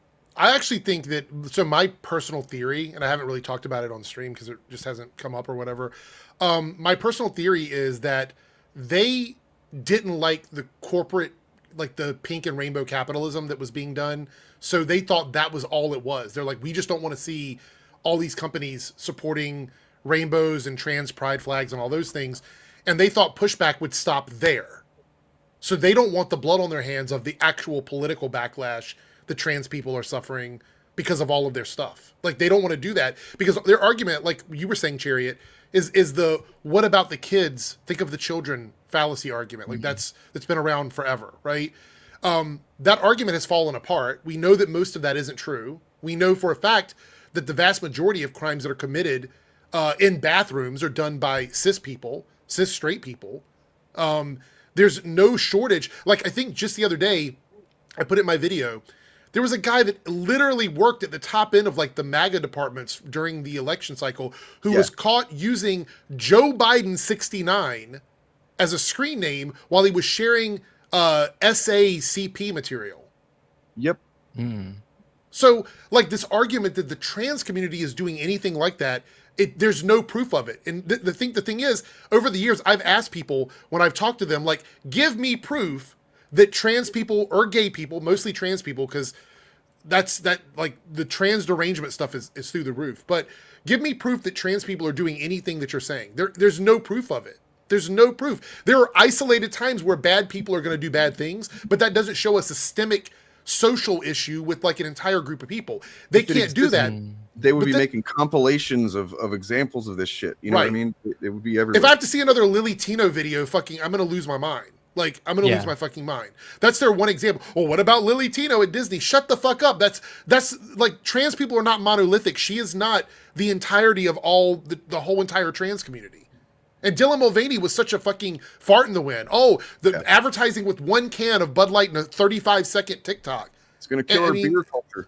Yeah, it's this outrageous thing. And I've watched so many debates from people who are anti-trans who call in and speak to trans creators to try and like debate this idea that there's trans women aren't women and stuff like that. It always falls apart. There's no logical argument they can make to defend any of their positions. There's none. So I think what's happened is that a lot of these channels only cared about the visibility of what trans and gay people were getting, mostly trans people, because that's the community they were going so hard on. They were worried about that, but they don't want the ramifications of like gender affirming care being stripped away from trans people. They don't want the ramifications of the bathrooms being taken away from trans people. They don't want that. They say they did when they were making videos about it, but they don't actually want that. They don't want to be responsible for that. So I think they're running away from that content. And as far as like the gay stuff, I just think there's not enough of it in their faces this year for them to think about it. Like you're not seeing a million different pride things partnering up with different brands and companies, which is fine. I don't give a fuck. Like, I don't give a fuck about that stuff. Honestly, I don't. It's great when it happens, but I do understand that like some companies are performative. Their allyship is limited to like how much they're willing to take. They don't want to be on the front lines with gay people. I already get this. I'm an old ass gay man. I've been seeing this shit since I was like younger, so I understand it. I never believed that those companies actually gave a shit about any of us. If it's not a company that actually has queer people involved in it, chances are they're not doing it because they give a fuck, you know? So I think that's what it is with these guys. I could be wrong, but I believe that's what's happening because we're halfway through Pride Month and I've seen maybe 2 videos from any of those channels. So it's crazy. See, here's this fucking guy. Yeah. He was honored by Moms for Liberty. It's always the ones you most expect. Yeah. I can tell you right now, this is not an isolated thing. I could every single day, if I wanted to start a channel, because YouTube would suppress it, but if I wanted to start a channel where every day I talked about straight cisgender white guys doing this, I could make a video, sometimes multiple videos, every single day. I'm not kidding you guys. This kind of news happens across the country every single day. You know how many times I encounter trans people doing this or gay people doing this? Very rarely, if ever. If ever. It's almost always somebody who's conservative, somebody who's either involved with law enforcement or the church or teaching that are doing something like this. And most of the times, the victims are people that they knew personally. That's just the reality of it. Yeah, I really need to finish editing up there because it was a pretty long stream we did a while back about we called it pedocon fact because it's not just theory; it's a theory like gravity's a theory. Was that the one where I had that crash out? That might have been. I don't remember. Wait, you had a crash out? I had a. This was. I think if it's the one I'm thinking of, it might not be, but there was one around the time of the election. Yes, probably. And like this was around the time. So my grandmother, who is one of the people who's like the most supportive of me, had maybe a almost decade long, depending on where you like count it really, but this really extended battle with dementia, and she had passed away like literally the weekend before Trump won the election, and so that for me, like to be honest, like still everything I've been doing from like then to now has been kind of like trying to re-coordinate my life around what I feel like really matters. But something that like I was feeling at the time was like there is so much like targeting of teachers, of which she was one. She was an educator, and like I felt like, oh my god, like this is like a, not to be histrionic, but it is like a movement of what under other circumstances everybody would agree is abject moral evil. In terms of what's being perpetrated, there's a lot of mixed intent in there, but when we actually look at what the consequences of it are, kind of dive into if you guys want. It's from a Critical Drinkers subreddit, but it is it's a bit of a rabbit hole, not like a big one, but it takes a few minutes to read through, but I think it's interesting and fucking fucked up. But so real quick, I just wanted to point out that it's almost as if conservatives at this point, fascists, it's like they have some kind of fucking disease of the brain that makes you believe the exact opposite of what's real. That's how fucking bizarre it's gotten, that they will say, this about immigrants or whatever, when the fucking, per capita, it's not that, or with the trans thing, it's kind of fucking crazy. Like it makes you, it's crazy making, makes me feel fucking crazy sometimes. Before you dive into this, Dane, I just want to address Bob of the Old Ways comment. So I don't know about as specifically, but I think I understand why Eric's not doing it. His comic book company is not doing well. I know he keeps trying to pretend that it is, but it's not. I think he doesn't want to alienate people, so you're seeing a lot less of that content on his channel. He's losing subs. It is like the rate is so crazy. It's like a waterfall. He's losing subs like crazy. He wants to sell comics to anybody that's willing to buy them. If you look at his channel now, it's mostly like political commentary. He's kind of gone away with like social commentary and stuff like that. He's literally just talking about Trump's policies and stuff like that. I think he doesn't want to alienate that part of the audience. And I think Az understands that because he's now writing for Ripaverse. So he's been given the memo, like, I don't want you to do that either. So I think Eric and Az in that regard are doing it specifically from a position of like, we want to sell our products. That's the other thing is they're losing their they're losing their grip on the algorithm. Yeah. They aren't getting the big hits that they were even just 6 months ago. They don't know what story they need to be selling now because a lot of their audience has got over the fact that Hollywood is awful, and so they've just sort of tuned out because fine, we'll stop watching films. A lot of their audience have realized they're full of it. Kathleen Kennedy wasn't fired in 2020. I think that was the tipping point. Like nobody believed that shit. It was just more and more garbage from them. Well, I'm still waiting for Chris Gore's big news story that he broke in front of the Critical Drinker that Kevin Feige has fired all the activists in Marvel. So I'm still waiting for proof of that, and that's not coming anywhere. So yeah, it's all of their bullshit is falling apart, and they're struggling now to grasp at straws. I saw Critical Drinker had a clip from his open bar where he was talking about even Marvel have admitted that that Thunderbolts was a flop. And it's like, if that was true, you wouldn't have to be convincing people that it was true. Right. And if it was a flop, it doesn't matter because that's not what the people who responded to his dog shit review had issue with. They had issue with the fact that he was saying it was bad and they all liked it. Also, if something is objectively a flop, you don't need anybody to admit it. No. Right. I mean, that's been my argument against these fucking EFAP guys forever. They admit that something's objectively true. Okay, I mean, all right. So before we get into this other thing, because it is going to get kind of dark for a minute, but I want to do this funny thing here. This dropped earlier. Okay, so we're live. We're on. Go.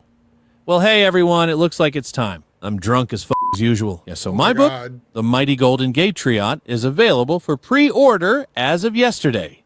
I'm joined here with these guys, and Derek, you want to say something? I don't know. Yeah, people. What's good? What is good? Nigger talk, dumb street ebonics and stuff. What? So this is the latest release through Ripa's Friend. Ripa's Friend is my fulfillment company where I only offer a few YouTubers with huge subscriber accounts a deal where I promise them huge returns by pretending I can recreate the fluke wave of cash I made accidentally with my first comic. Obviously, my only motivation is so I can take a fat percentage myself. Hey, can we talk about my book now? Shout out. Okay. Flush, tell me, just for a bit of background for the people out there, what was your inspiration for The Mighty Golden Gate Triot? Well, just like you, and I think this is why we get on, is that I have no creative abilities at all, and I'm really fucking infantile for an adult. I love the Power Rangers because I have a retard level IQ. So I made a Power Rangers book. That's exactly what I did. I made a goofy generic superhero that I wish was me. I'm a Power Ranger. I'm a muscle man. Yeah. You two want to talk about this book of yours? Oh, yeah. So a lot of people ask why I used Ripa's Friend to make and ship my book. Well, Eric accidentally had a few $1 million campaigns due to monetizing and evangelizing to a number of combined subscriber bases. So I thought, hell, I'll just make him do that for me. You mean multi-million? Multi-million, yes. So, Eric, let's go. Let's see the pre-order numbers. Hell yeah, let me just bring that up for you now. Whoa. Yeah, so we are looking... I didn't see anything. Too quick there. Sure thing. Let me just bring that again. Whoa. I want to point out that sad old man on screen there, that like he really should, there should be like 4 of those. Not just one. There's always like 4 fucking sad old men on these streams. We are definitely doing some numbers on this campaign. Can you leave it on for longer? Missed it. Ha! You guys are just, okay, let me just bring this back up again for you to get a good look at. See? Oh, not bad, huh? We can't see it properly. It's all messed up. Yeah. So what do you guys think about, just not spoil the fun, but like, what do you guys think about the fact that this is very clearly not, it's damaging and has damaged, I believe, the credibility or whatever optics that Rippaverse and Eric had, along with lots of other stuff. But then they've got stuff like this raging homo on screen, and I'm pretty sure, I didn't notice this when I watched it earlier, that I'm pretty sure that the Derek puppet said the N-word right at the beginning. I don't know. It beeped. I wasn't sure what he said. And whenever he types, I don't know if it's in this video, but there's another one I saw where he's like, whenever it shows the puppet, the Eric puppet typing, there's like chimp sounds playing. So there's some problematic elements to this shit. It's obviously not like super progressive and fucking, this is part of the infighting in that community, though. That's the thing. Right. This is the infighting. Well, what do you think about the ethics of us, consuming or laughing about it? The stuff that is funny to laugh at. I mean, there are funny elements of it. I wouldn't laugh at every single element of it. You know what I mean? Yeah, I've always taken a let them fight approach to these sorts of situations. That's the way I feel about it. Yeah. I think for me, it's a shame they have to go for the easy racist and homophobic stuff when the actual good comedy is really well observed satire. Yep. And the subtlety, like making Yellow Flash's top of his head a penis. Yes. So I think. Oh my god! I didn't even see that. I don't necessarily think it's as deep as I'm making it sound here, but I think there is sort of something poetic by shoving like the racism and homophobia back at the people that do that all the time. Yeah. True. You know what I mean? Like, I'm not saying that I would personally do that, but there is something sort of poetic about Yellow Flash, who spends days after days like getting mad about gay people, making his head a penis and calling him Yellow Flash gay. Like that, he would find that offensive because he doesn't like gay people. You know what I mean? Gay was bad for him, right? Right. Yeah. So that's kind of in that way, mentally think of it that way. It's like, okay, I get it. I understand why they're doing it. You know what I mean? But then you have Sad Old Man, who is, I think, Midnight's Edge, Tom or whatever. Literally, that's funny just because it's so fucking true. It's real. You know what I mean? Yeah. Yeah, I mean, I'm of the opinion that I think that this does more in favor of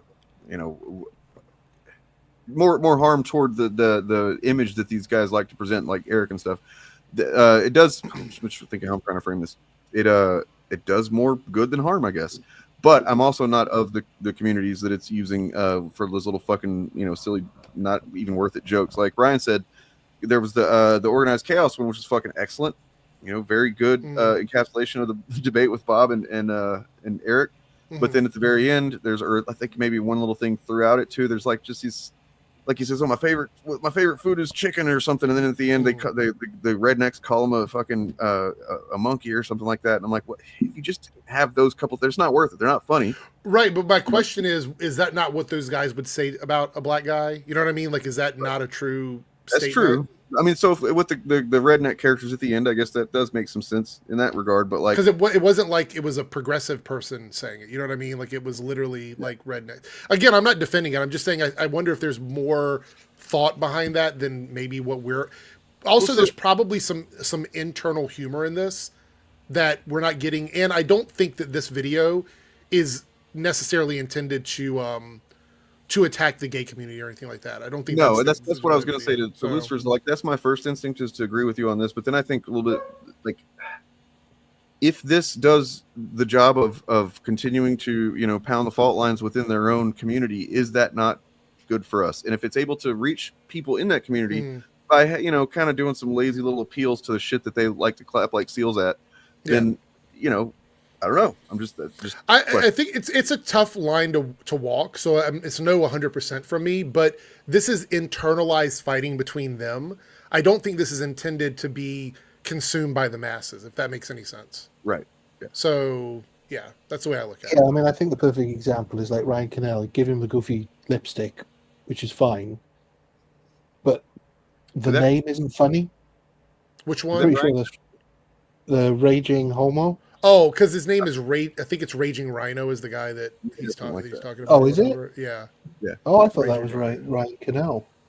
No, it's Raging Rhino. It's a guy that's been hooking up with these folks forever, and I don't think his channel's ever really taken off. Let me double check. I think that he's. Right. So people asking where you can find the puppets. It's this channel here. Just be aware of disclosure that you know, he's been supportive of us. He's come by several times and been supportive and stuff. It's pretty cool. But like he does accept payment for making videos about the targets that people pay him to, including he's made them for Ethan Van Sciver. So yeah, so Raging Rhino has been going at this for a long time, and he's only got like 6.8K subs, and he's been partnered up with Yellow Flash for years. So damn. Right. See, that joke's lost on me,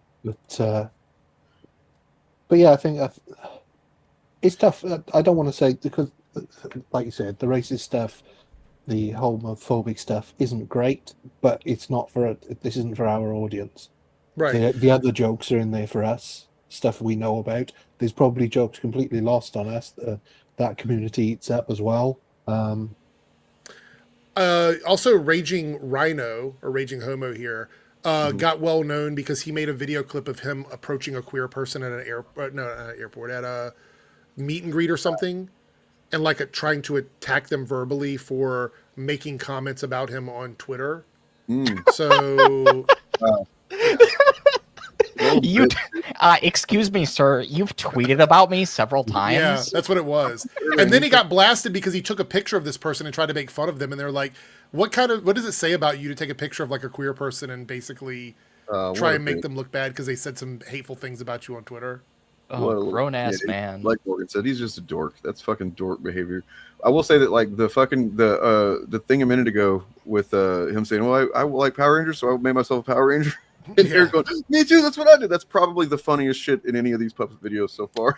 I want to point out that the Yellow Patriot, whatever, the comic book has not reached its sales goal, and it's only 5,000 away, but it's basically hobbled to 95,000 out of 100,000 goal. Which, by the way, the 100,000 goal, which is a low goal for a Eric July comic book, through Ripa versus Ripasend or whatever.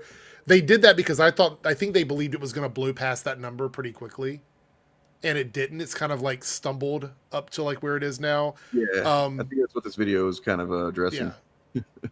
I just want to say something about this and about like corporate pride, because I think this all kind of ties in together.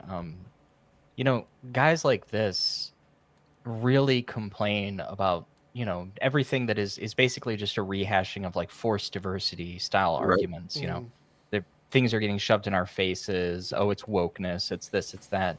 But like, you know, the reason why corporations do that is because they think it's like easy vibes, like easy clicks. Like, oh, look, we're doing something different. It's advertising, basically.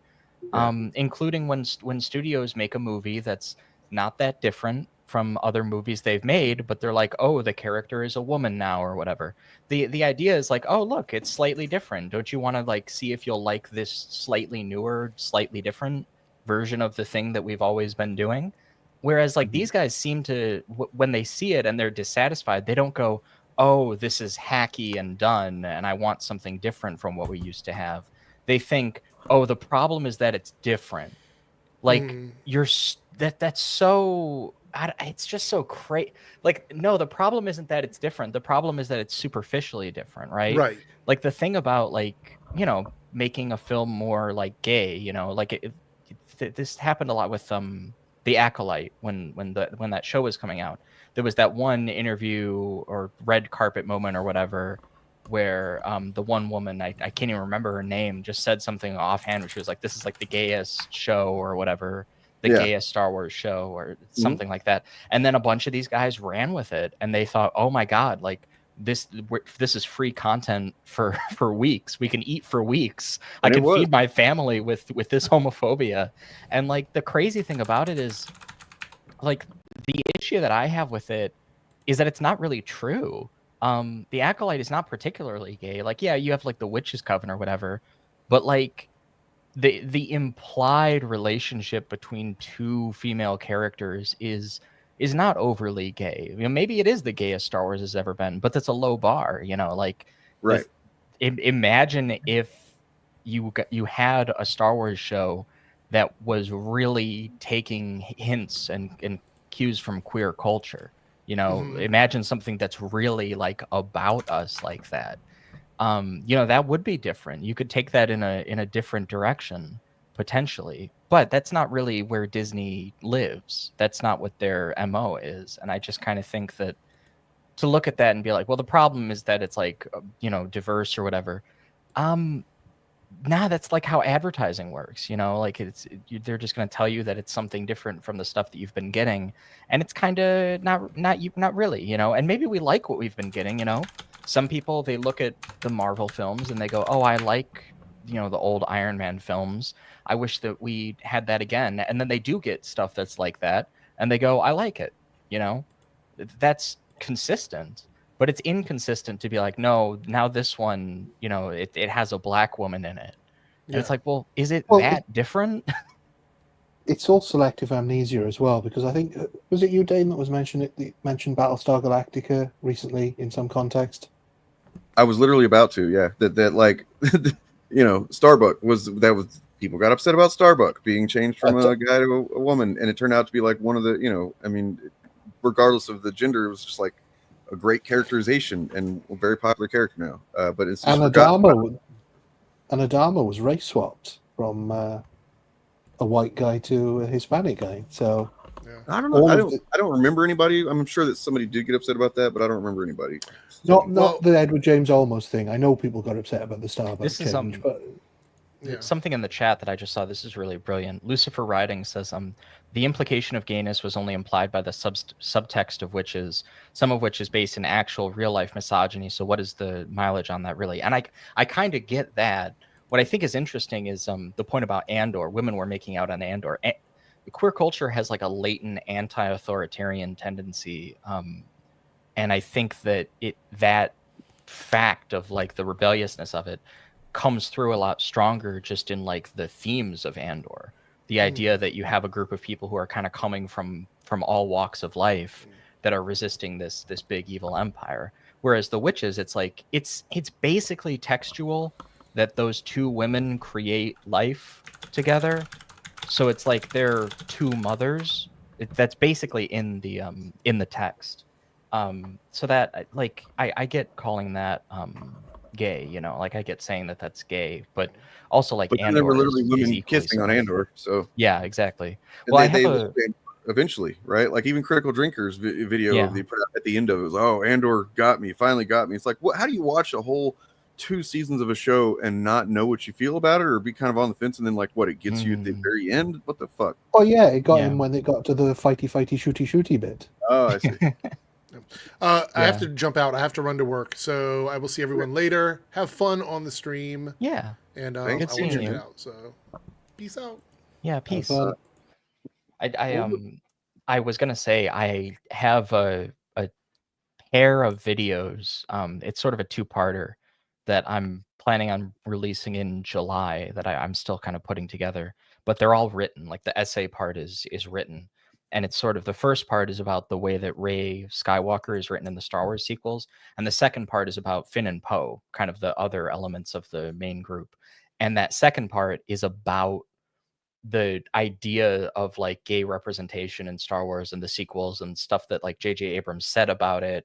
And like what that stuff means in the context of Star Wars. I don't really get into like the newer stuff like Andor and the Acolyte. That would be interesting though. I might save that for a future video. But one of the things that I kind of felt compelled to discuss is something J.J. Abrams said in an interview at one point, that like the idea of having the gay kiss at the end of The Rise of Skywalker is to make it seem like it's not a big deal, to kind of put it in the background. Yes. But equally, he said about Finn and Poe, he said when people were asking, like, is this a gay relationship? He said something to the effect of like, like, you know, I think it's deeper than that. He said something like it's deeper or it's more profound than that. And I always thought that was a really kind of vaguely homophobic remark. Not that he seems like a bad guy or anything, but, you know, like nobody would ever suggest that like, Anakin and Padme or Han and Leia needed to be deeper in any way than the relationship that they had. It comes off weird, like it's just he's dismissive of, you know, it doesn't equalize the idea of a gay romance with a straight romance. It in fact kind of sets it as if like something lesser than a friendship, which is, you know, I mean, I guess it's possible. Sure, there can be deeper relationships than other relationships, but I don't know. You know, maybe he should have gone with something other than that fucking gay ass lip bite that he did. If they wanted to, you know, give off. Well, a different... Oscar Isaac plays. Then I love him so much. Yeah, he's he great. plays Poe like he's gay. Yeah, like he likes Finn. There's even a scene in Rise of Skywalker where Poe is like, and this is it. This comes through in the novelization as well. So it's like basically canon. He's like jealous of Rey having spent so much time with Finn. Like he feels left out, and it's so like it feels, I guess, like a one-sided kind of romance, because I don't think John Boyega was ever like, I'm sure if that had been the role, he would have played it perfectly well, but I don't think he was ever invested in it like that. Whereas Oscar Isaac gave I think a couple interviews where he said something to the effect of that would have been a cool direction for the character to go. At one point he says like the Disney overlords wouldn't allow it. Oh man. I'm sorry, real quick. Like, no, what are you talking about? He-Man was not a wandering barbarian in the original cartoon. That's not what he was at all. Like, I think you're thinking of, I don't know, Conan or something. No, I think he might be referring to the original free comic books that used to come with the toys that no kids ever read. Because that had a completely different lore to the cartoon, which had a completely different lore to the next cartoon. There is no lore, and this is one of the things I hate about all these canon purists today. It's like, man, growing up when we did, canon was whatever the film told you it was. Yeah, there's a reason some films completely ignore what happened in the film before it and go off on a completely any horror fan tangent. of the 80s and 70s, 80s and 90s has learned to accept fucking fucked up canon and just kind of got to go with it, right? Yeah, that's really interesting, because there was this old argument that used to get made a lot. I forget who said this first, but it was about like the idea that superhero movies are like modern day mythology. That actually works. That's more true if there's different competing like lore and narratives. Like if in one like thing there's a story where Batman, one of his parents lives. Like it's Flashpoint paradox where it's Thomas Wayne is Batman, I think. Like that idea that there's like competing narratives about who Batman is really and which Waynes die, that feels like Greek mythology, because like, you know, sometimes you read one of those stories and it's like who is whose daughter and stuff like that gets kind of mixed around, and who's the god of what. And that's dope. That's like interesting. Mythology is defined by that. It's not canon. It's not necessarily lore. Mythology is, you know, it's going to shift and take different shapes across different tribes and eras and stuff. So that's the mad thing about anybody whose complaint with the Disney live action remakes is that they're not like the originals. Is because those originals are not the originals anyway. Their cartoons were adapted from a completely different story. Sometimes they changed because that's what storytelling was. For hundreds and hundreds of years, storytelling was you change it, you add to it, you take away from it. So you can complain about everything else about those live action remakes, but changing the story is fundamental to a fairy story. And, you know, it'd be one thing if they were actually, you know, I mean, it gets close to it. Lucas film got close to this by, you know, no longer releasing the original Star Wars trilogy. But, you know, as far as I know, I don't think anybody else has gone out of their way to bury the original version of something so that's force you to have the new thing, right?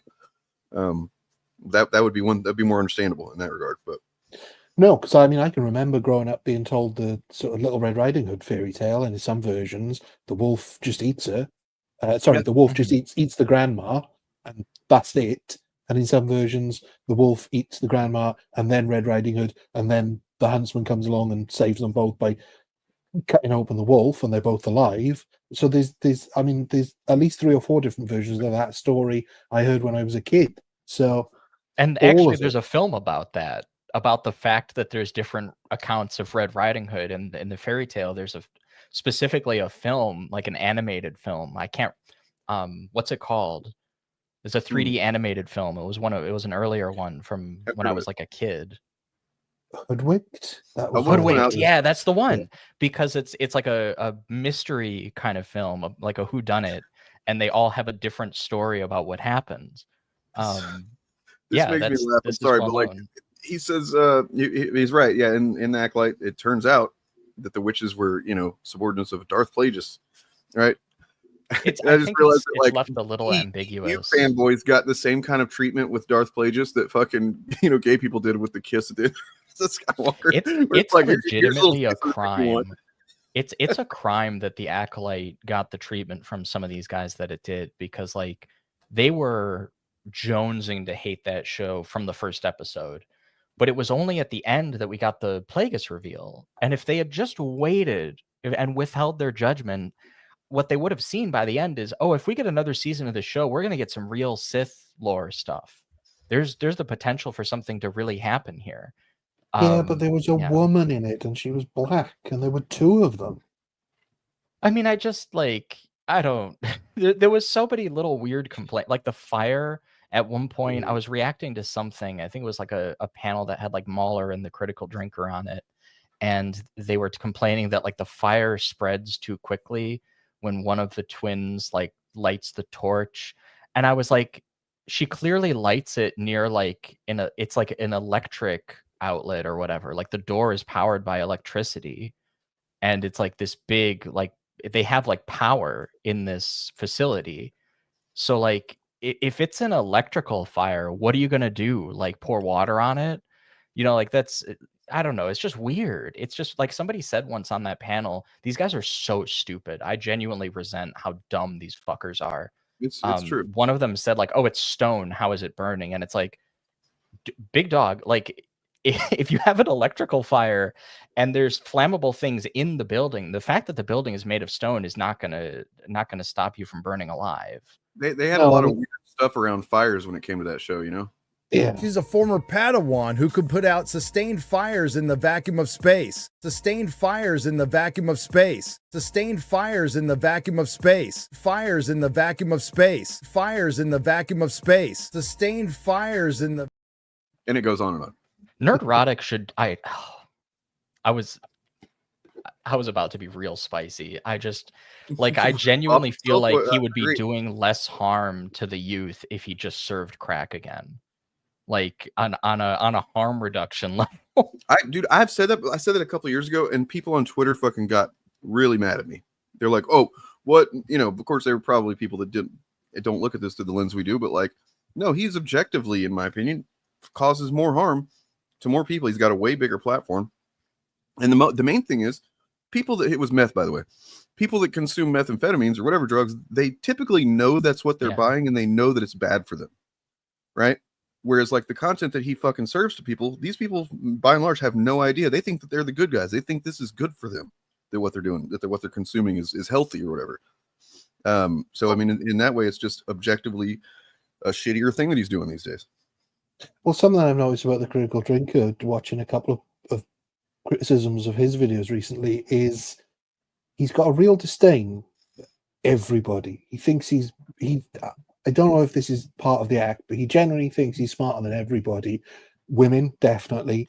But he's got a weird thing about disparaging the knowledge of the people from the past. He goes off on it in Prey. He goes off on it when he's talking about Wakanda Forever.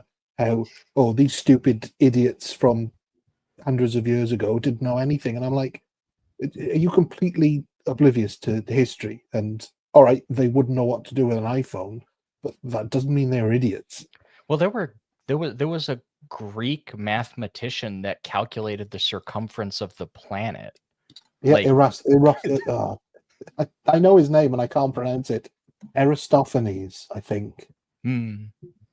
Yeah, basically, yeah. It was, well, Aristotle is sort of known as like the one of the first biologists. I think there was something in marine biology where he like described an octopus reproducing with its tentacle, and people thought that he was wrong about that until like hundreds and hundreds of years later, when biologists were like, oh no, they really do that. Okay, that's interesting. Guys, I'm sorry that I have to pause for just a moment here to point out, because before anybody else takes it seriously, Lucifer, I appreciate the defense. However, first of all, I'm not a Democrat. Second of all, I'm pretty sure that Mr. Boss 45 isn't a fucking Democrat either. So Yeah.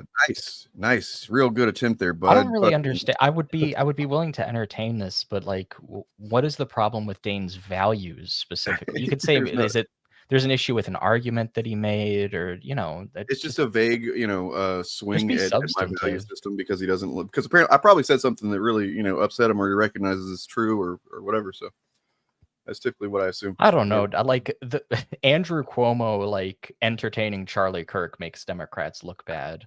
On that scale, I think Dane could be a lot worse and still kind of be a non-factor. Mm-hmm. I mean, I'm a piece of shit, man, but like we got fascists in power. Come on. You're not a piece of shit. You goofball. Be nicer to yourself. Look, here's some pieces of shit. So this is in Critical Drinkers subreddit. An American is watching Teenage Mutant Ninja Turtles with his kid when he noticed something strange. He paused it. There's LGBTQ messaging everywhere. Why would you do that? I'll tell you why. It's because they want to indoctrinate your children. They want this kind of stuff normalized. Well, I mean, the indoctrination thing is not true, but we do want it normalized. People want it normalized because it's normal. It's not normal. I'd argue the Turtles have always normalized it. I mean, they've all got sort of rainbow-colored bandanas, but combine them together. That's all I'm saying. So right here we've got one LGBTQA little looks like a Pride Month thing and a couple things there. And it's a rainbow, definitely evil. And they're saying it's everywhere, but then it gets, let's go a little deeper here because this is kind of a wild ride. They love to tell you that they are not after your children. Right, my boys were. Let's see. I don't know where it jumps from to this, but and not just the televised big tragedies, those compared to the number of public schools in the U.S. are still relatively rare. What they never report on is the incessant day-to-day violence in public schools now. They're packed with feral children. This is essentially, we do a podcast on Sundays called Forced Diversity Podcast, and it's basically addressing this type of mentality that you're going to see here. That's what we do. We have a homeschool network. So basically all the kids in it go to one of the parents every school day, and each of us has a specialty we teach. And it gets like, I didn't know that this was a thing, a network of little fucking MAGA chud parents that just kind of shift their kids around to the different houses each day. Seems insane to me. I mean, this is basically how a lot of homeschooling has to work. They talk about how insufficient and how, blah, blah, blah. And then, they debate how many hours you need to spend actually. And there's some truth to that, I think, as far as spending 8 hours a day in school and how much of that is actually necessary to learn. But then, let's see. Oh, here we go. Why is this becoming more and more relevant? Okay, I hope you're not teaching spelling. Hollywood don't care. Hopefully you're not teaching fucking English about care how bankrupt they go, but they will still keep pushing this agenda until each and everyone accepts it. And then we get the Motherload here by BC Hawk. This whole concept both fascinated and confused me. For over 100 years, Hollywood has made every single decision based on what brings them the most profit. We've seen it go both ways morally. For instance, in the 80s, it was all about sex and violence and R-rated movies.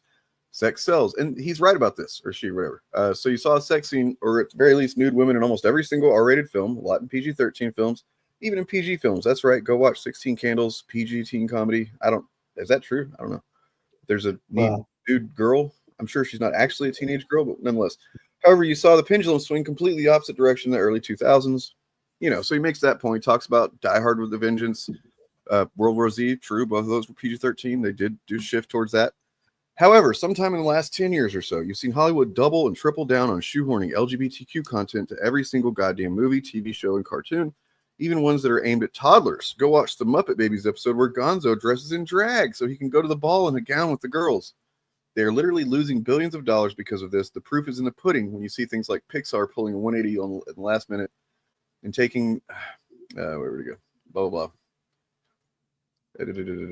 Here, taking the lesbian love story out of Inside Out 2. End result, literally the highest grossing animation of all time until that Chinese animated film beat it. What?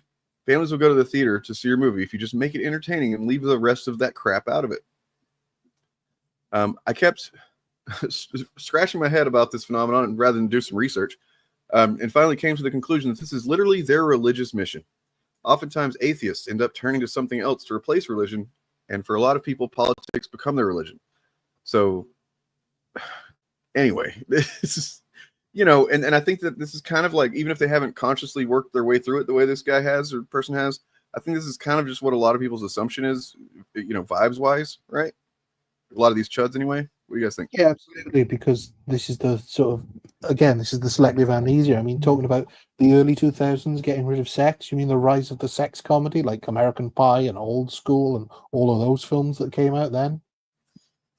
Well, also, a lot of these guys in their understanding of feminism is basically downstream from, 90s era, Battle of the Sexes stuff. So, these discourses about sexuality and gender were, this stuff was happening before I was born, It's just weird.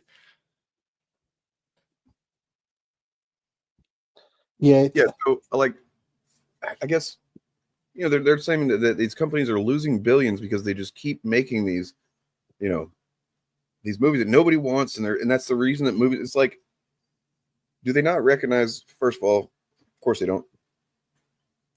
I've said before that a grifter's playground is a shifting industry in flux. And that's what we got in a lot of ways.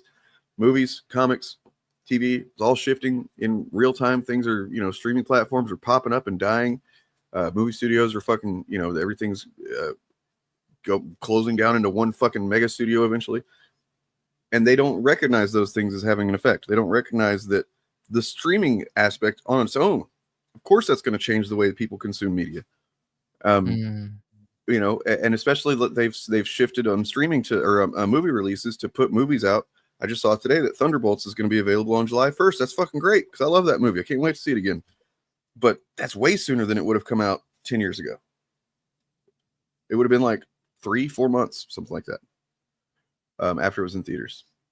And they just don't incorporate these things into their. So that just all becomes about, it's got to be the Democrats and what's wrong with them and what they're thinking is wrong. And yeah, it's dumb. Yeah, it's not taking a holistic approach because, I mean, the 100 years of film, they are not accounting for the advent of television, where cinema tickets sales plummeted and things like that. There's all different factors at play. And I can't remember whose video it was I was watching that was talking about this. It might have been Pillar of Garbage, but let's not give him too much credit. But it was talking about how different forms of media handle changes in culture in different ways. So, commercials are always slightly behind cultural shifts because they're trying to sell your product in 30-second slots. So they only want to be what is sort of on topic. They will never be too progressive. They will never try and get ahead of the culture. They'll always try and be on what is cultural. Whereas storytelling generally tends to be a little bit ahead because the people telling the stories are more rooted in the grassroots of it. And so the reason Hollywood has been more progressive is because they thought that that's where the world was heading. Certainly after the election of the first black president in the US, and so they were planning to sort of, and the way gay marriage was legalized across all 50 states and had been slowly legalized across every country in the world, they thought that the culture was moving towards that. How could they have known that an idiot like Donald Trump would get elected twice? So they're always trying to get ahead of culture because in the past, where they've been behind it, they've been let go. They made musicals and cowboy films for long after they were popular and lost money because of it. They didn't make enough anti-Nazi films until it was okay to do so. And they sort of were on the back foot. So this is just not understanding storytelling, media, film, or anything, and realizing that these guys are on the wrong side of history and they will be a footnote. Yeah, it's also and there's, I think, sometimes liberals and left-wingers who make this mistake as well, but you really don't transform culture by complaining about it. You can make critique can change people's minds, and that can develop our consciousness of issues. But I think if you're not making critique that amounts to more than just like condoning or condemning, buy this thing, don't buy this thing, you know. If you're not going beyond that, then you're going to have a difficult time. And I think that's sort of what has made me think so much about like this kind of what Dane sometimes calls like the grifter sphere. That's sort of why it's so interesting to me, is because it's a bunch of people who believe mutually contradictory things about what makes something good or bad. And they're primarily concerned with whether something is good or bad, and what they can kind of make of that and how they can kind of talk about that. The thing about art is, in the way that you're talking about it, it's like very iterative. So, you know, if I'm a writer and I want to write fantasy, I might be like, oh, I want to do like Game of Thrones, but different, right? And the way that it's different is what precisely the thing that's going to animate me to make it. Because I'm not like, it's, you know, early, younger writers or beginning writers tend to like do a lot of imitation, like direct imitation. They want to use the characters they're familiar with. They want to write basically like fan fiction or some version of that, which is perfectly respectable. But then when they make something that's new, that isn't just established ideas and properties, usually it's iterative like that. And I feel like these guys, when they iterate or when they encounter iterations, they have a hard time like grasping it and like actually dealing with it and creating it. It's just really, really bizarre. Well, Tony J makes a good point about The Great Dictator. It was only just ahead of its time. It was only really very shortly before the horrors of the Second World War were sort of fully known, but it was enough ahead of its time that now he was seen as very prescient and it's seen as a great film. And there are a few films of that era that actually challenged the Nazis that are now considered classics. Casablanca is another one. There's a few more, and they were zeitgeist films. They were not trying to capitalize on everybody hating the Nazis. They were saying, this is wrong, we've got to do something about it. I mean, and that's those are the things that last, the things that are ahead of the curve. Yeah, well, and then there's, I think, another way to kind of do it as well, because like my favorite painter, Vincent van Gogh, right, is often talked about as I think they technically, the term is post-impressionist. But he's kind of, people, when they picture paintings of that era, they will often picture like Starry Night and stuff like that. And I think the idea that he is considered sort of the ideal of that era and that type of art is sort of fascinating, because in his day he was kind of treated as like just unimportant, dull, passe. Nobody was really interested. And I think part of that was because they had kind of seen it before. He was not the first person to do stuff like that. But retroactively, I think people understood that this was sort of in tune with not just his personal experiences, but also like this is stuff that when you really look at the painting and you think about how they make you feel, I think it sort of it embodies that kind of art. And I think that people sense that implicitly when they like go to, like here in Chicago, we have the Art Institute. There's a lot of great paintings there. You can see like a lot of like cool Monets and stuff like that. And Van Gogh has his place right in there, which is would have been very strange for him to know. I think there's a Doctor Who episode about this actually. Yeah, it's a really good one actually. Yeah. In a way, Van Gogh's kind of behind the curve for his day, but in a way that is interacting with the culture. It's like very personal. It's very thoughtful.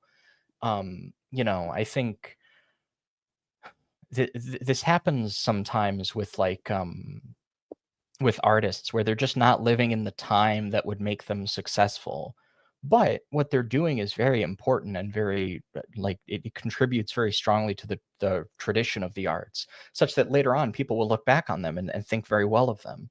Which is, I say this in I did that like 3-hour long video essay about like anti-woke grifters. I got some comments on it because the thumbnail for that video says they hate the arts.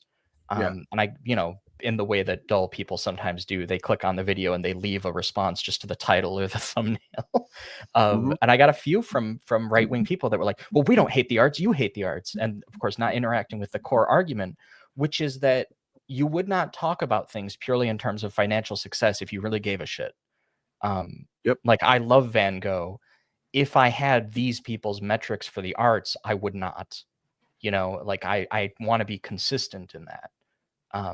And I just think it's a real shame. A whole host of classic writers and artists and stuff that never saw success while they were making their art, you know, while they were even alive. There are also plenty that saw a lot of success, but also a lot of failures. And now we don't know which they felt was the success and failure. I mean, we talk about this with films all the time. I guarantee these, percentage-wise, more people's favorite films are ones that probably didn't perform very well on initial release. We can rattle off the list real quick. We've done it before, but we got fucking Blade Runner, which, although I don't think is an exceptional film as like a narrative aesthetically and whatnot, it's been endlessly influential. And Blade Runner 2049 is one of my favorite movies ever. So then, you know, The Big Lebowski, fucking The Thing, the 1982 Thing. What else? Going back, you got The Wizard of Oz, Shawshank Redemption.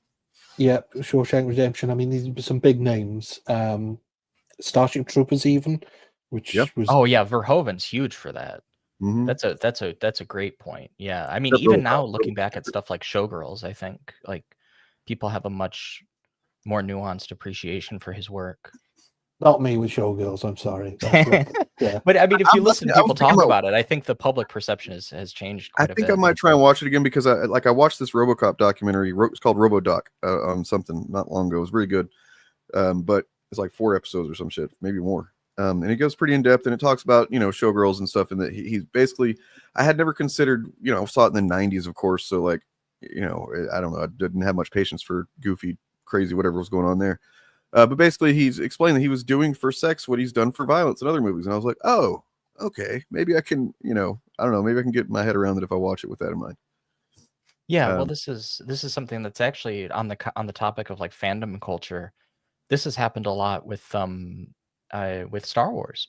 The Star Wars prequels have been kind of reconsidered and reevaluated in the public eye. I think the stuff about that I don't respect is the people who act like they were always good and everybody was always creative. Like that was not the. There's a whole documentary about how much people hated that shit and wanted to. A documentary that features Chris Gore complaining about the prequels, whereas surprisingly now he's complaining about the sequels. I actually touched on this in my video about the way the characters in the sequels are written. I think it's the part 2 of that pair of videos where I talk about like the Mr. Plinkett reviews and like how strongly I feel about it, because he had that video where he was comparing the Star Wars prequels to the newer J.J. Abrams Star Trek films and talking about how like someone like J.J. Abrams should make the next Star Wars films. And I was like, man, a finger on the monkey's paw really curled there. Right. That it's so funny because now people, they actually posted a clip of that video around the time that JJ got that deal, and it was made public that he was going to direct that The Force Awakens. And if you look at the comments on that video now, oh my God, it's so bad. Everybody's like, wow, this was terrible. What a terrible idea. You guys were so wrong about this. You've got to be careful with the movie monkey paw for all those people saying George Lucas should quit Star Wars. Oh my God. Yeah. Well, that's what he says in the clip. And obviously it's through the character of Mr. Plinkett. So it's kind of like an AVGN type bit, but he says something like J.J. Abrams should have directed the Star Wars prequels and George Lucas should have directed people to their seats, which is kind of crazy because George Lucas is actually a really talented filmmaker. Yes. He was just kind of doing what he wanted to do with that stuff. And I like all 3 of the Star Wars prequels and think they're good. I will stand for it even if I'm standing alone. There was another. Everybody, obviously, we see it. Just ignore it, please. Please ignore it. I'm gonna have fun with it. Just please ignore it, though. Yeah, again, I think it was Critical Drinker in somebody else's video pointed out that he was saying that the prequels were beloved upon release, and it was only afterwards that people turned against them. And I'm like, that is not true. You're the same age as me. That was not the sentiment amongst anybody in 1999 to really Revenge of the Sith, when people started saying, well, it's the least worst one. People hated those films. The first two, Phantom Menace and Attack of the Clones, were roundly reviled by every adult that went to see them, and there's enough proof of that out there, including, like you said, Dane, the documentary, The People versus George Lucas, the various songs. That one where I'm not going to say the lyrics to it, but it's George Lucas did something to my childhood. Yeah. There we go. There it comes out. Anyway, so yeah, I do have well, I want to get rid of this guy first, but I just want to point out that this guy, every comment that this fucking at least he labels himself a mad villain, because unironically you are a terrible person. Just all they have when they show up is just like to scream fucking repetitive, like no substance. I would be embarrassed to hold whatever positions you, I guess, hold if this is the best you can do to advocate for them. I would be fucking ashamed of myself, man. It's fucking sad. Like what the fuck? Come on, get out of here. Get out of here. All right. It's just bait. It's just bait. Bait used to be believable. Right. There used to be some effort behind bait. Yeah, Simon Pegg and Spaced. At one point, I thought that was a cool character, but yeah, that's because that series was made around sort of 99, 2000, 2001, so that was right in the pocket of it. So if you want to feel what the true sentiment was, and they're playing it for comedy in that, but that was the what most people thought at the time. Yeah, it was. Yeah, and to Simon Pegg's credit, I mean, in Spaced, he's like, they clearly presents his character like he's being a dick to that kid, like he did that in that scene where he's like yelling at the kid about like Jar Jar or whatever. He gets fired from his job like right after that, right, for that, which is just part of what makes it funny. And the consequence is he has to pretend to be gay to have a place to live, right, or something like that. No, he gave an interview much later on. Oh no, about, he has to pretend to be in a relationship with what's her name? It's been so long since I watched that. Yeah, I talk about this in the video that I'm working on, but sorry, I keep plugging it, but I'm really happy with how it's turned out so far. I talk about this because like I sort of see it as like one big issue, but the Simon Pegg actually was pretty contrite when he found out there was that piece of news that broke about Ahmed Best and his sort of mental health struggle. Like you really couldn't get like a more like triple threat kind of talented dude. He's like a martial artist. He's an actor. He's wait, he's a martial artist? I didn't even fucking know that. Yeah, I'm pretty sure. Like it's that or gymnastics. Wow. He's like very physical. He's that's actually part of why he had the role as Jar Jar, is because of the physicality of it. Shaun of the Dead, whenever he like he's on the ground on his back and then he does the jump up straight to his feet. I remember that now. I'm assuming he's dead on his own. That was not a stunt. Double. You're talking about Simon Pegg.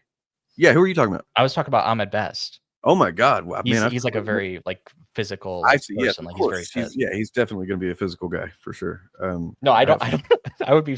I'm picturing Simon Pegg had some secret talent that I just somehow missed all these fucking years. Maybe he knows like karate or something. You never know.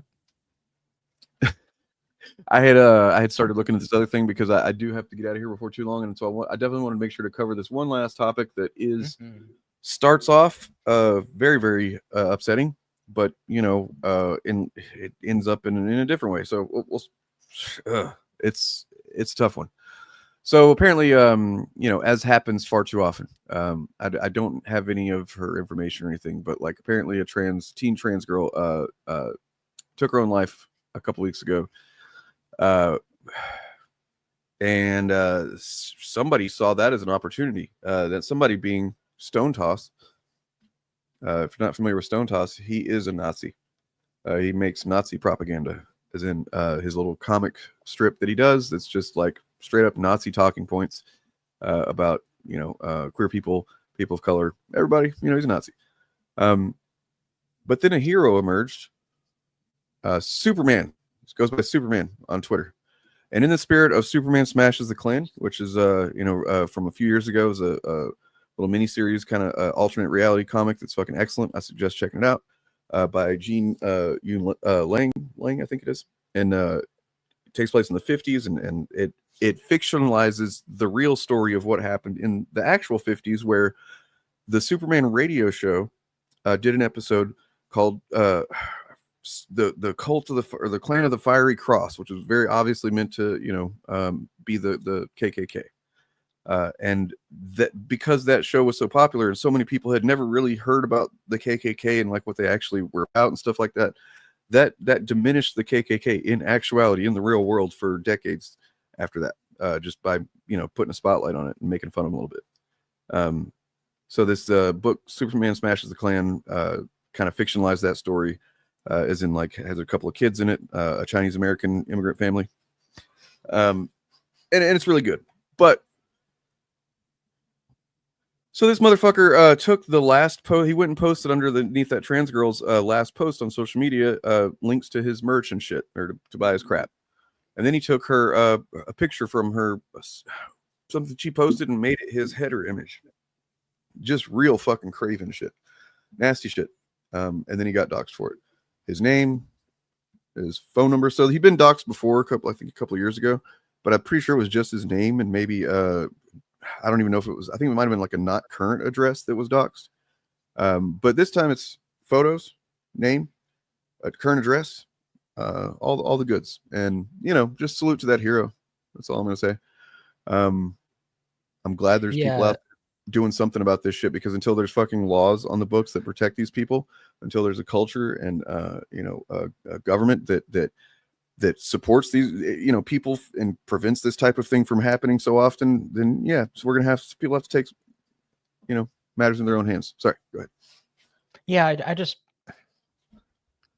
there's been a lot of discussion over the years about like hate speech and free speech and stuff related to that, and I'm not necessarily I don't really know where I stand on some of that stuff, as far as like, what should be legal or not illegal. Because like if you're inciting a crime, that's a problem. But, where you draw that line with some of the stochastic terrorism that we've seen from the political right, I think it's opened up a lot of difficult questions for us and for the American system, at least. What I think is interesting, though, is like, if you're going to be a Holocaust denying Nazi, it wouldn't hurt to have like an equivalent of the sex offender registry for those guys, True. Especially if it's your career. Like I'm not talking about like a guy who makes like a shitty tweet once. Like this is this dude's whole ass fucking career. This is his deal. Is he made his life about this on purpose, Like Mm-hmm. if you're going to do that, like it's sort of like by the way, this is like I actually don't know if I'm allowed to talk about that. I know people who live near Nick Fuentes. I didn't. I personally don't, but I have like friends who like knew him when he was like a kid. And the relationship that they have to that is like there's like a really dangerous dude who lives in this neighborhood. Now he's interpersonally a pussy. But he will, like, as we've seen with him, like pepper spraying that woman outside his door, he will just casually use weapons on you without any thought to the legal consequence. Now that's a not a lethal weapon, but it is, not chill to have a guy who's going around doing stuff like that. So like I'm very principally against like doxing. So there's a part of me that sees stuff like this and feels like you got to kind of be careful. But also like I remember the Charlottesville Unite the Right rally. That was a really important time for people to figure out who those guys were and what they were doing, and whose like communities they were in. And I do kind of feel like we're in that moment still. Like it's kind of important to know who these guys are. Well, that's what I wanted. One thing I wanted. I'm really glad you're here too, because I wanted to have this discussion about the ethics of the doxing thing. And I fucking hate Nazis, fascists and shit. Like, my first impulse is just like, fuck them all. You know, I don't need to abide by any rules with these motherfuckers. But I understand that that's not necessarily the best way to approach every situation. But like with this guy, like the propagandists, because, you know, in a way that's almost like the thing that Nazis and fascists need in order to exist is propaganda. They need it. And so in that way, like, I kind of value them in a different way than I do just your average fucking, you know, Nazi-esque chud on the internet that's saying hateful shit. You know, even if he says it all day long, it's like, all right, he's doing that over there. I'm not worried about doxing this fucking guy. But like Stone Toss, who makes a comic that gets shared, and also the fact that it's not even obviously what it is, which is Nazi talking points, white supremacist talking points and shit, and it gets shared by people that I'm certain have no idea that it expresses such far right ideas. You know what I mean? It's like almost by design. Oh yeah. So well, yeah. Sorry, keep going. I'm just no, that's very frustrating. It is, and yeah. I just think that like we're like you were saying, we're in a moment right now where we have virtually really no institutional power. Trans people never have really. Queer people had just started to gain, you know, social, a little bit more than I guess social awareness, like some degree of like, hey, we have a finger on some social power now, and that's being clawed away. And then in light of the, you know, the fact that as this one, I just saw that earlier. Fucking Trevor Project put a stop on working with whatever agency or whatever it was that they did that. What was it? They prioritized suicide prevention for queer people, and so now like there's this one of the most important, biggest lifelines for queer people in the country is severed. Yeah, to explain what exactly is going on, the suicide prevention hotline, if you call that and you say you're from the LGBTQ plus community, they would automatically put you through to somebody from the Trevor Project who specialized in those issues, who would be able to talk you through it. If you had any other suicidal tendencies, they would put you through to whoever best deal with it. And they've cut funding for specifically the LGBT part. Like, so I mean, very obviously just like targeted, like this is just the administration saying, no, even though you are some of, if not the most vulnerable people in existence right now in this country, we want you to die. And actually, let me just correct what I said. They haven't cut funding. What they've done is they've said you're not allowed to transfer calls to the Trevor Project representatives. I think the Trevor Project funding for the man in that phone line was all done through charitable donations anyway. They're not, because it's a government, because the suicide hotline is a government thing, they're not allowed to now put them through to specialists. So, I mean, I guess that my thing is just at a certain point when something has just become so, you know, blatantly evil, I feel like a little bit unethical is something I'm fine with. You know, as long as it achieves results. I'm sure that, you know, there'll be some chuds that might clip that and pass it around. Good. I hope you fucking understand that there is a line. Yeah, I think it's about a balance. The problem is that most people can't see what their balance is. So don't go to the guy's house, basically. Other than that, I'm not encouraging anybody to do anything to it. But I mean, as Bob Goldway said, there used to be this book that had everybody's phone numbers and addresses in it, and now we act like it's just so taboo. I guess I don't really understand what's different now, except maybe that I don't know. Can you guys squatting mostly? Like the, okay, squatting. Fair enough. You know, the idea that like people squatting is fucking do bad. That over like internet beefs.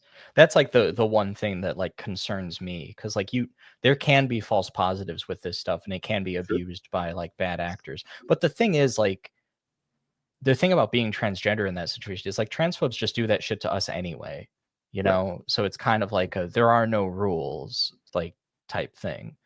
No, I just have no fucking endlessly infuriates me that these people that have gotten where they are by appealing to, you know, these fucking vague and flimsy ideas of ethics and morality and stuff just have no actual firm ethics or morality, and they still want to Oh yeah, I mean, these people will talk all kinds of mad garbage about minority groups, but if their channel gets demonetized, they act like you're killing them.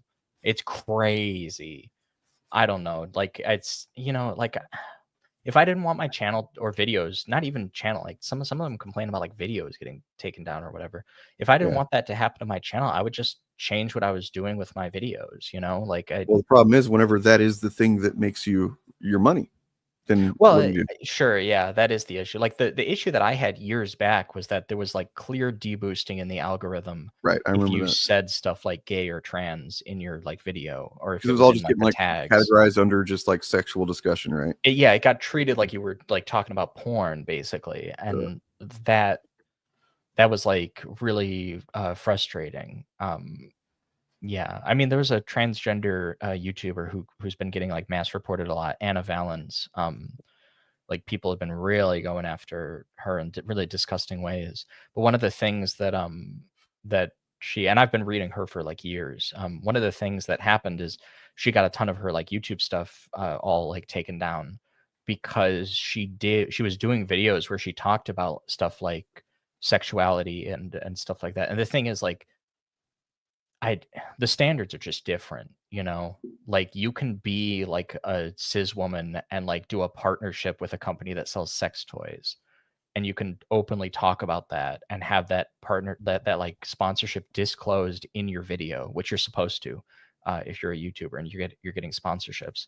But then like if you're a trans woman, you can't like talk about the fact that your identity gets used in porn categories, or if you do, people will mass report it. It's actually crazy. So I want to point out that you still can, this is not being confuse anybody or anything, but like you still can contact the Trevor Project for suicide prevention purposes. There's the information there. It's just not connected to the same, generalized, 988 system that, yeah. I want to answer a question directly at me from No Opinion as well. I am from Britain. What? Whoa. When were you going to tell me? Yeah, I know. Shock. I'm probably the wrong person to ask about this because I'm in my 40s in a committed relationship, and all of my nieces and nephews have been raised in a healthy culture. I don't think so, but it is. I don't know. It is. It's so there's the most popular Netflix drop of recent times on original series is called Adolescence. I was listening to a QAnon Anonymous podcast about the show, and it is directly. It starts with apparently one of the main things about the show is it's technically pretty impressive. I haven't watched it myself because it is all shot as a oneer. Obviously it's like a cheat oneer, and those not where oneer is like just a one shot, doesn't ever cut. And then like each episode, I guess, is over a certain amount of time or whatever. But nonetheless, it is about a 12 or 13-year-old boy in some town in England. It's, not even a town I've heard of that murders a girl, a teenage girl.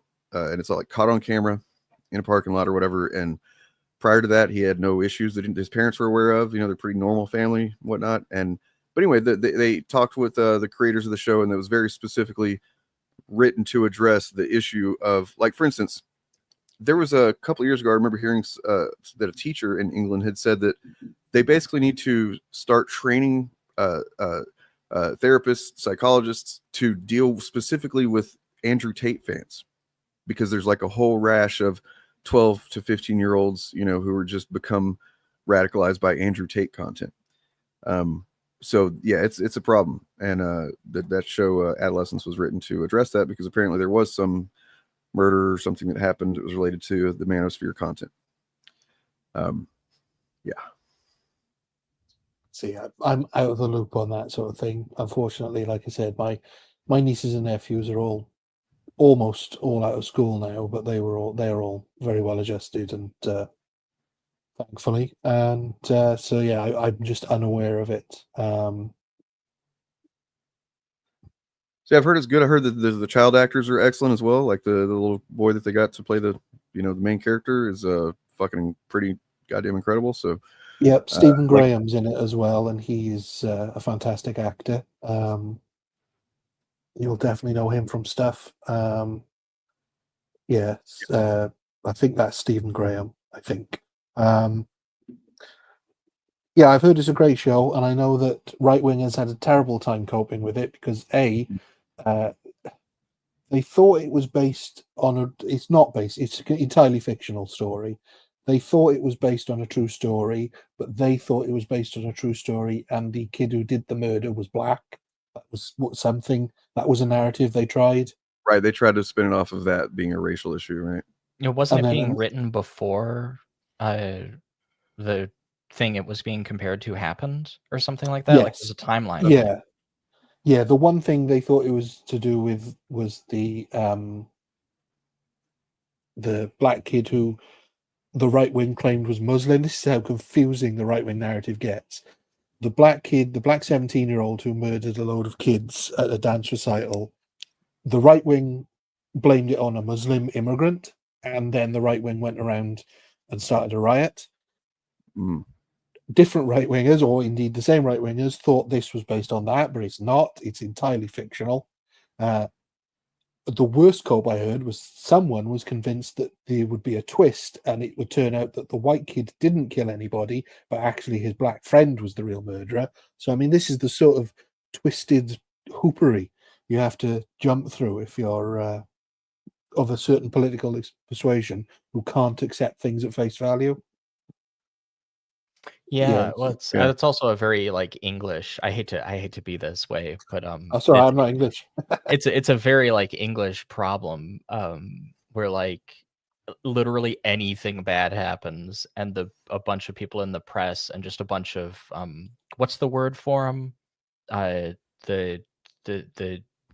That one type of guy, kind of middle-aged, balding. Gammon, yeah, that a bunch of those dudes are all like, fucking Muslims, they did this, Muslim. And it's like you'd think that would be how Americans are, and occasionally that does certainly happen here, but also like we can't really get our story straight on that stuff because like half the time it's like, no, they were actually transgender, they were actually gay, they were actually a Latino immigrant, actually they were black. Like it's yeah, well, your right wingers have got lots of different enemies that they're currently picking on, whereas we've overcome some social problems, and so certain things can't be blamed on certain groups, and so they're just blamed on other groups instead. I don't know if you guys were aware of this, but just recently, abortion was decriminalized in the UK. Which is confusing because it was legal to get an abortion here, but you had to do it via your doctor, basically saying that this was causing you mental health issues. And so before, so technically it was illegal, but it wasn't. And they've just completely decriminalized it. So it's no longer a criminal offense, which also means that anybody that got an abortion before it was made legal has now had their criminal records expunged. That's good. Wow. We like to see that.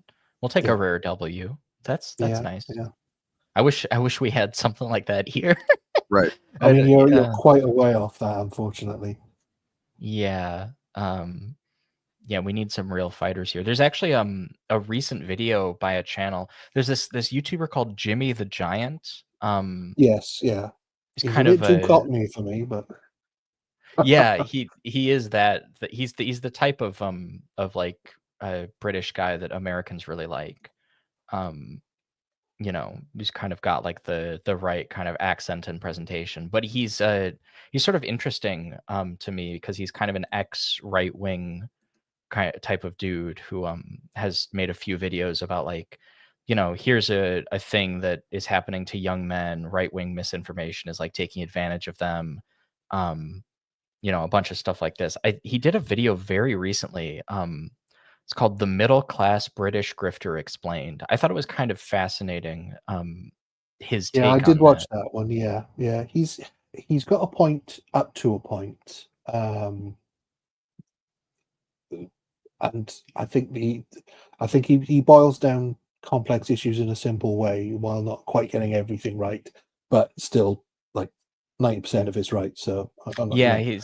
he's definitely onto something with like the idea that there is a type of guy. Because And there's still, we've for still real. got, yeah, I mean, to explain it simply, in the UK, the class structure is still sort of there in the same way that in the US, it's a financial sort of culture. So society views rich people as being somehow better, and we view posh people as being somehow better, which sort of variations on the same theme.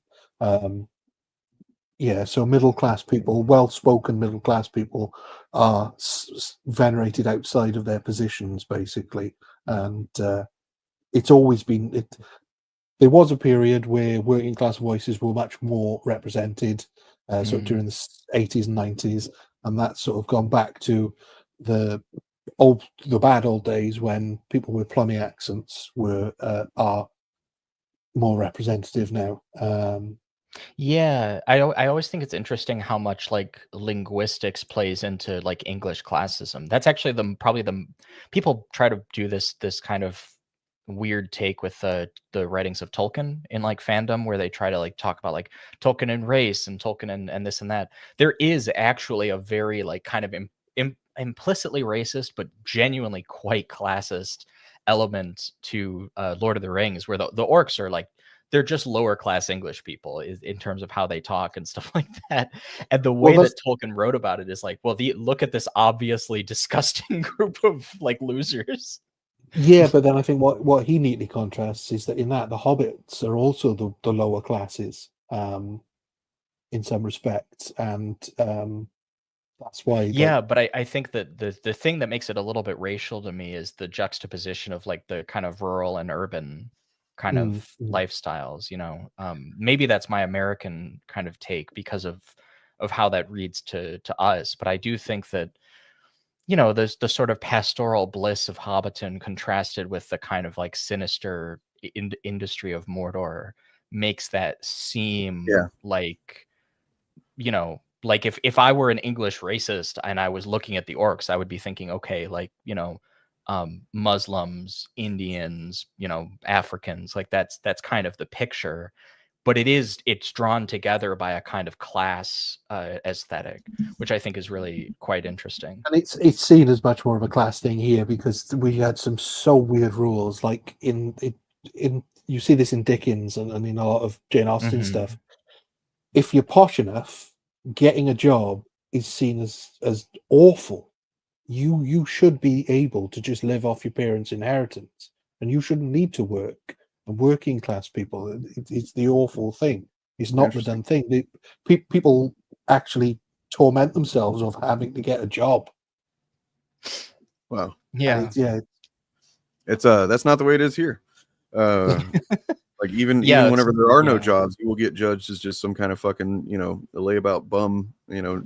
Our rich people have to pretend to be hard workers because we've got this whole like Protestant work ethic thing going on. And that's how it is now here. But certainly, 100 years ago, if you had to get a job, if you needed to earn a living, that was awful. That was the worst thing that could possibly happen to you. And so you couldn't just be sort of either some sort of be basically made a lawyer or something like that. Then it's awful. I think it's something interesting in chat. Hobbits and orcs equals sharks and jets. I think it's that's what the conflict in Cirith Ungol is about. It's sharks and jets. It's the Cirith Ungol orcs and the Minas Morgul orcs. Yeah, Jay Bird is right. That did happen one time. It's I want to call attention to a video that I've been meaning to point out just like on my own streams, and I keep forgetting, but like this channel is not really directly related to what we're discussing now, but it is I guess maybe it kind of more relates to the ethics of the doxing thing, but like this video is pretty excellent for what it is. Why the far right is always worse than the far left. You know, and because this is the kind of thing that they basically have gained power by pretending like they're just opposite sides of the coin. And in fact, they're the more ethical, moral ones or whatever. This guy does a pretty good job within 22 minutes of laying out exactly how fallacious that is. Yeah, that's a really interesting point, Dane, because equivocation is what comes before violence, right? Like when somebody wants to hurt you, the first thing that they'll say is like, well, I'm no worse than like the other like group of people. And it's like, well, wait a minute, like you're admitting that you have bad intentions. Oh man, yeah, that's very tough. I mean, you know, and then statistics and stuff, you know, show what the reality is of you know, we talked about this on the Fabcast pretty regularly, that, you know, it's by and large, I think it's something like I don't remember the exact statistics, but it's by far and away mostly white, straight, cis men that are doing it in the name of some kind of vague, you know, patriotism / evangelical, you know, view. And they're far more deadly. There's more of them. There's more incidents, and each one incident is far more deadly than anything that is vaguely connected to the left, which is, you know, can be anything, just somebody who's, you know, I don't know, been known to vote Democrat. I don't know, but like, yeah, I'm gonna DM this to you guys. It's the Jimmy the Giant video that I was mentioning earlier. The reason why I brought that up is because the comment section on it was exactly the type of thing Ryan was talking about, where he's kind of a little, even just like moderately disdainful of some of the like white English upper class histrionics about immigration in that video. And not even really making that many like arguments about it. He's just kind of passively like, oh, look at these people. Like they're screaming about immigrants, what losers. And the comment section is full of people who are like, actually, you're not taking seriously the issue of immigration. It really is a problem here, and you should be taking it more seriously. Like if you just keep scrolling, you'll just find a bunch of comments like that, I'm sure. I've never bought into the horseshoe theory. The idea that people's politics overlap, everybody's politics overlap in some arena. We saw that at the very start of this stream. You played a clip of Tucker Carlson doing good. In that moment, his politics overlap with mine, but I guarantee they don't anywhere else. So, well, the way he presents horseshoe theory in this is you know, it's the first thing he says. So let's just see what he says, and then I recommend subscribing to the channel and checking this whole video out. But it's muted. Oh, it sure is. The media likes to portray left and right extremism as being equally evil and dangerous. This is commonly referred to as horseshoe theory. If you follow both left or right-wing ideology to their extremes, they eventually become equivalent to one another. This is wrong for a variety of historical and ideological reasons. In today's video, we're going to take left-wing ideology and right-wing ideology, drag them out to their extremes in both personal characteristics and government policies, and show how right-wing extremism is morally worse and a much bigger threat. Let's first establish general left versus right values, starting with, you know, and then this is probably the part where you know, people might be able to quibble with you know, what he says, but I think is, you know, as much as you can generalize and get an accurate picture of something, he does a pretty good job. But yeah, the way he breaks it in terms of individual lines, in terms of you know, government systemic lines, is pretty solid. Yeah, other than that, do you guys have anything you wanted to promote before we get out of here? I don't, so I'll let Chariot. Oh God, I succeed my time to Chariot. Oh, thank you. Yeah, I have should be having a new video every Thursday for a few months now. I've got a bunch of stuff planned. You've been fucking including playing the tomorrow. long game. I've been trying. I've been building. So hopefully people enjoy what I have. I'm catching up on content for patrons right now is what I'm working on. But I've got a ton of stuff that I'm kind of doing and kind of building up to. And I've been doing some Dragon Age stuff lately, some kind of low key stuff that, you know, I got to show people the vision, but I want to write more about like gay characters in video games. So tomorrow is another Dragon Age one. It's about Dragon Age 2 and Andor's and like the idea of like revolutionary gay, kind of like violence, basically. He's like a terrorist, but he is a really interesting character. And I sort of analyze him in the context of like, he's kind of like the partner of like an Alan Turing style figure whose ability to feel for his gay lover is like taken from him.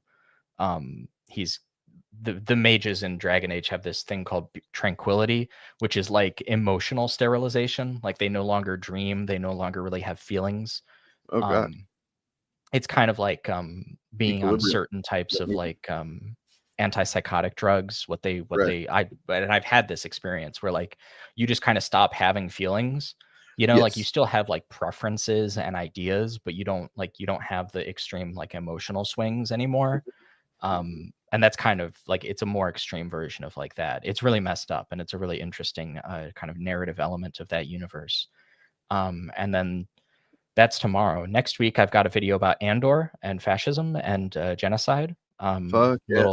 Little kind of Israel-Palestine commentary in that one, little America commentary. And then I'm shuffling stuff around for exactly which week it's going to be uploaded in the next few months. But August, I've got more Dragon Age stuff planned. And then July, I've got more Star Wars stuff, talking about gay representation in Star Wars, talking about like the whole, I've got a video called Modern Gaming is Dead. But it's, you know, in air quotes, like the idea of that modern gaming is dead, kind of debunking that concept. I've got a video about like that I'm still kind of putting together about like race and racism in the Elder Scrolls that I think is really interesting. Yeah, doing a lot of video game related stuff, a lot of Star Wars stuff, something every week. So that's awesome. Glad to hear that. Yeah, looking forward to it. I have been I've just fallen behind on a lot of stuff. Just in terms of content, I've had videos that I've been wanting to make and started making, and then I don't end up following through for various reasons. Basically, you know, because it boils down to being a parent, and it's been a struggle to get time to focus. That's my thing. Is like I have plenty of time. It's not like I have no time. Like I obviously can do a live stream or whatever, but like if I'm trying to focus on a video, because the first several years of doing content, I lived alone, you know, and this is going to sound like I'm complaining about my family. I'm absolutely not. I love my family. It's not what this is. But like I lived alone. And so my relationship to making content from the start was just me solo. I wake up and I just fucking start working on it. And I just kind of do a little bit of obsessive working until the shit's done, you know? And then now I can't really do that. And so I'm trying to, you know, balance that a little bit more. Thankfully, I can do live streams. I enjoy doing live streams and talking to everybody, and also making secondary content from live streams. I'll have a video up in the next day or two from a stream a while back where I looked at, talked about Rags from EFAP, just him in particular, isolated from Mahler because he's an interesting fella. And just wanted to kind of do a dive into what's going on with him. But yeah, that's about it. And then still kind of plugging away here and there at this Nerdrotic compilation that I did. I'm really actually glad that I didn't get that out when I wanted to, because there's a lot of stuff in Birdman's video recently that I'd like to include. So yeah, that's about it. And on that note, I suppose we shall get the fuck out of here. I will be streaming on Friday. I'm not sure what time. I'll have to figure that out. But, you know, subscribe if you're not subscribed.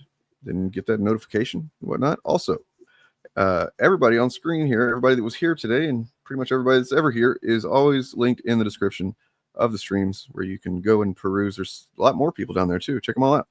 Diet and the Force is down there. Chariot's down there. Ryan's down there. Lots of people down there. Organized Chaos, who has his kids for the summer, so he might be able to, you know, do a show here and there. But for right now, he is on hiatus, and we wish him well. And yeah, that's all I got for you. Also, where the fuck is where's Saw Gerrera? Where's that? You have no idea where I am.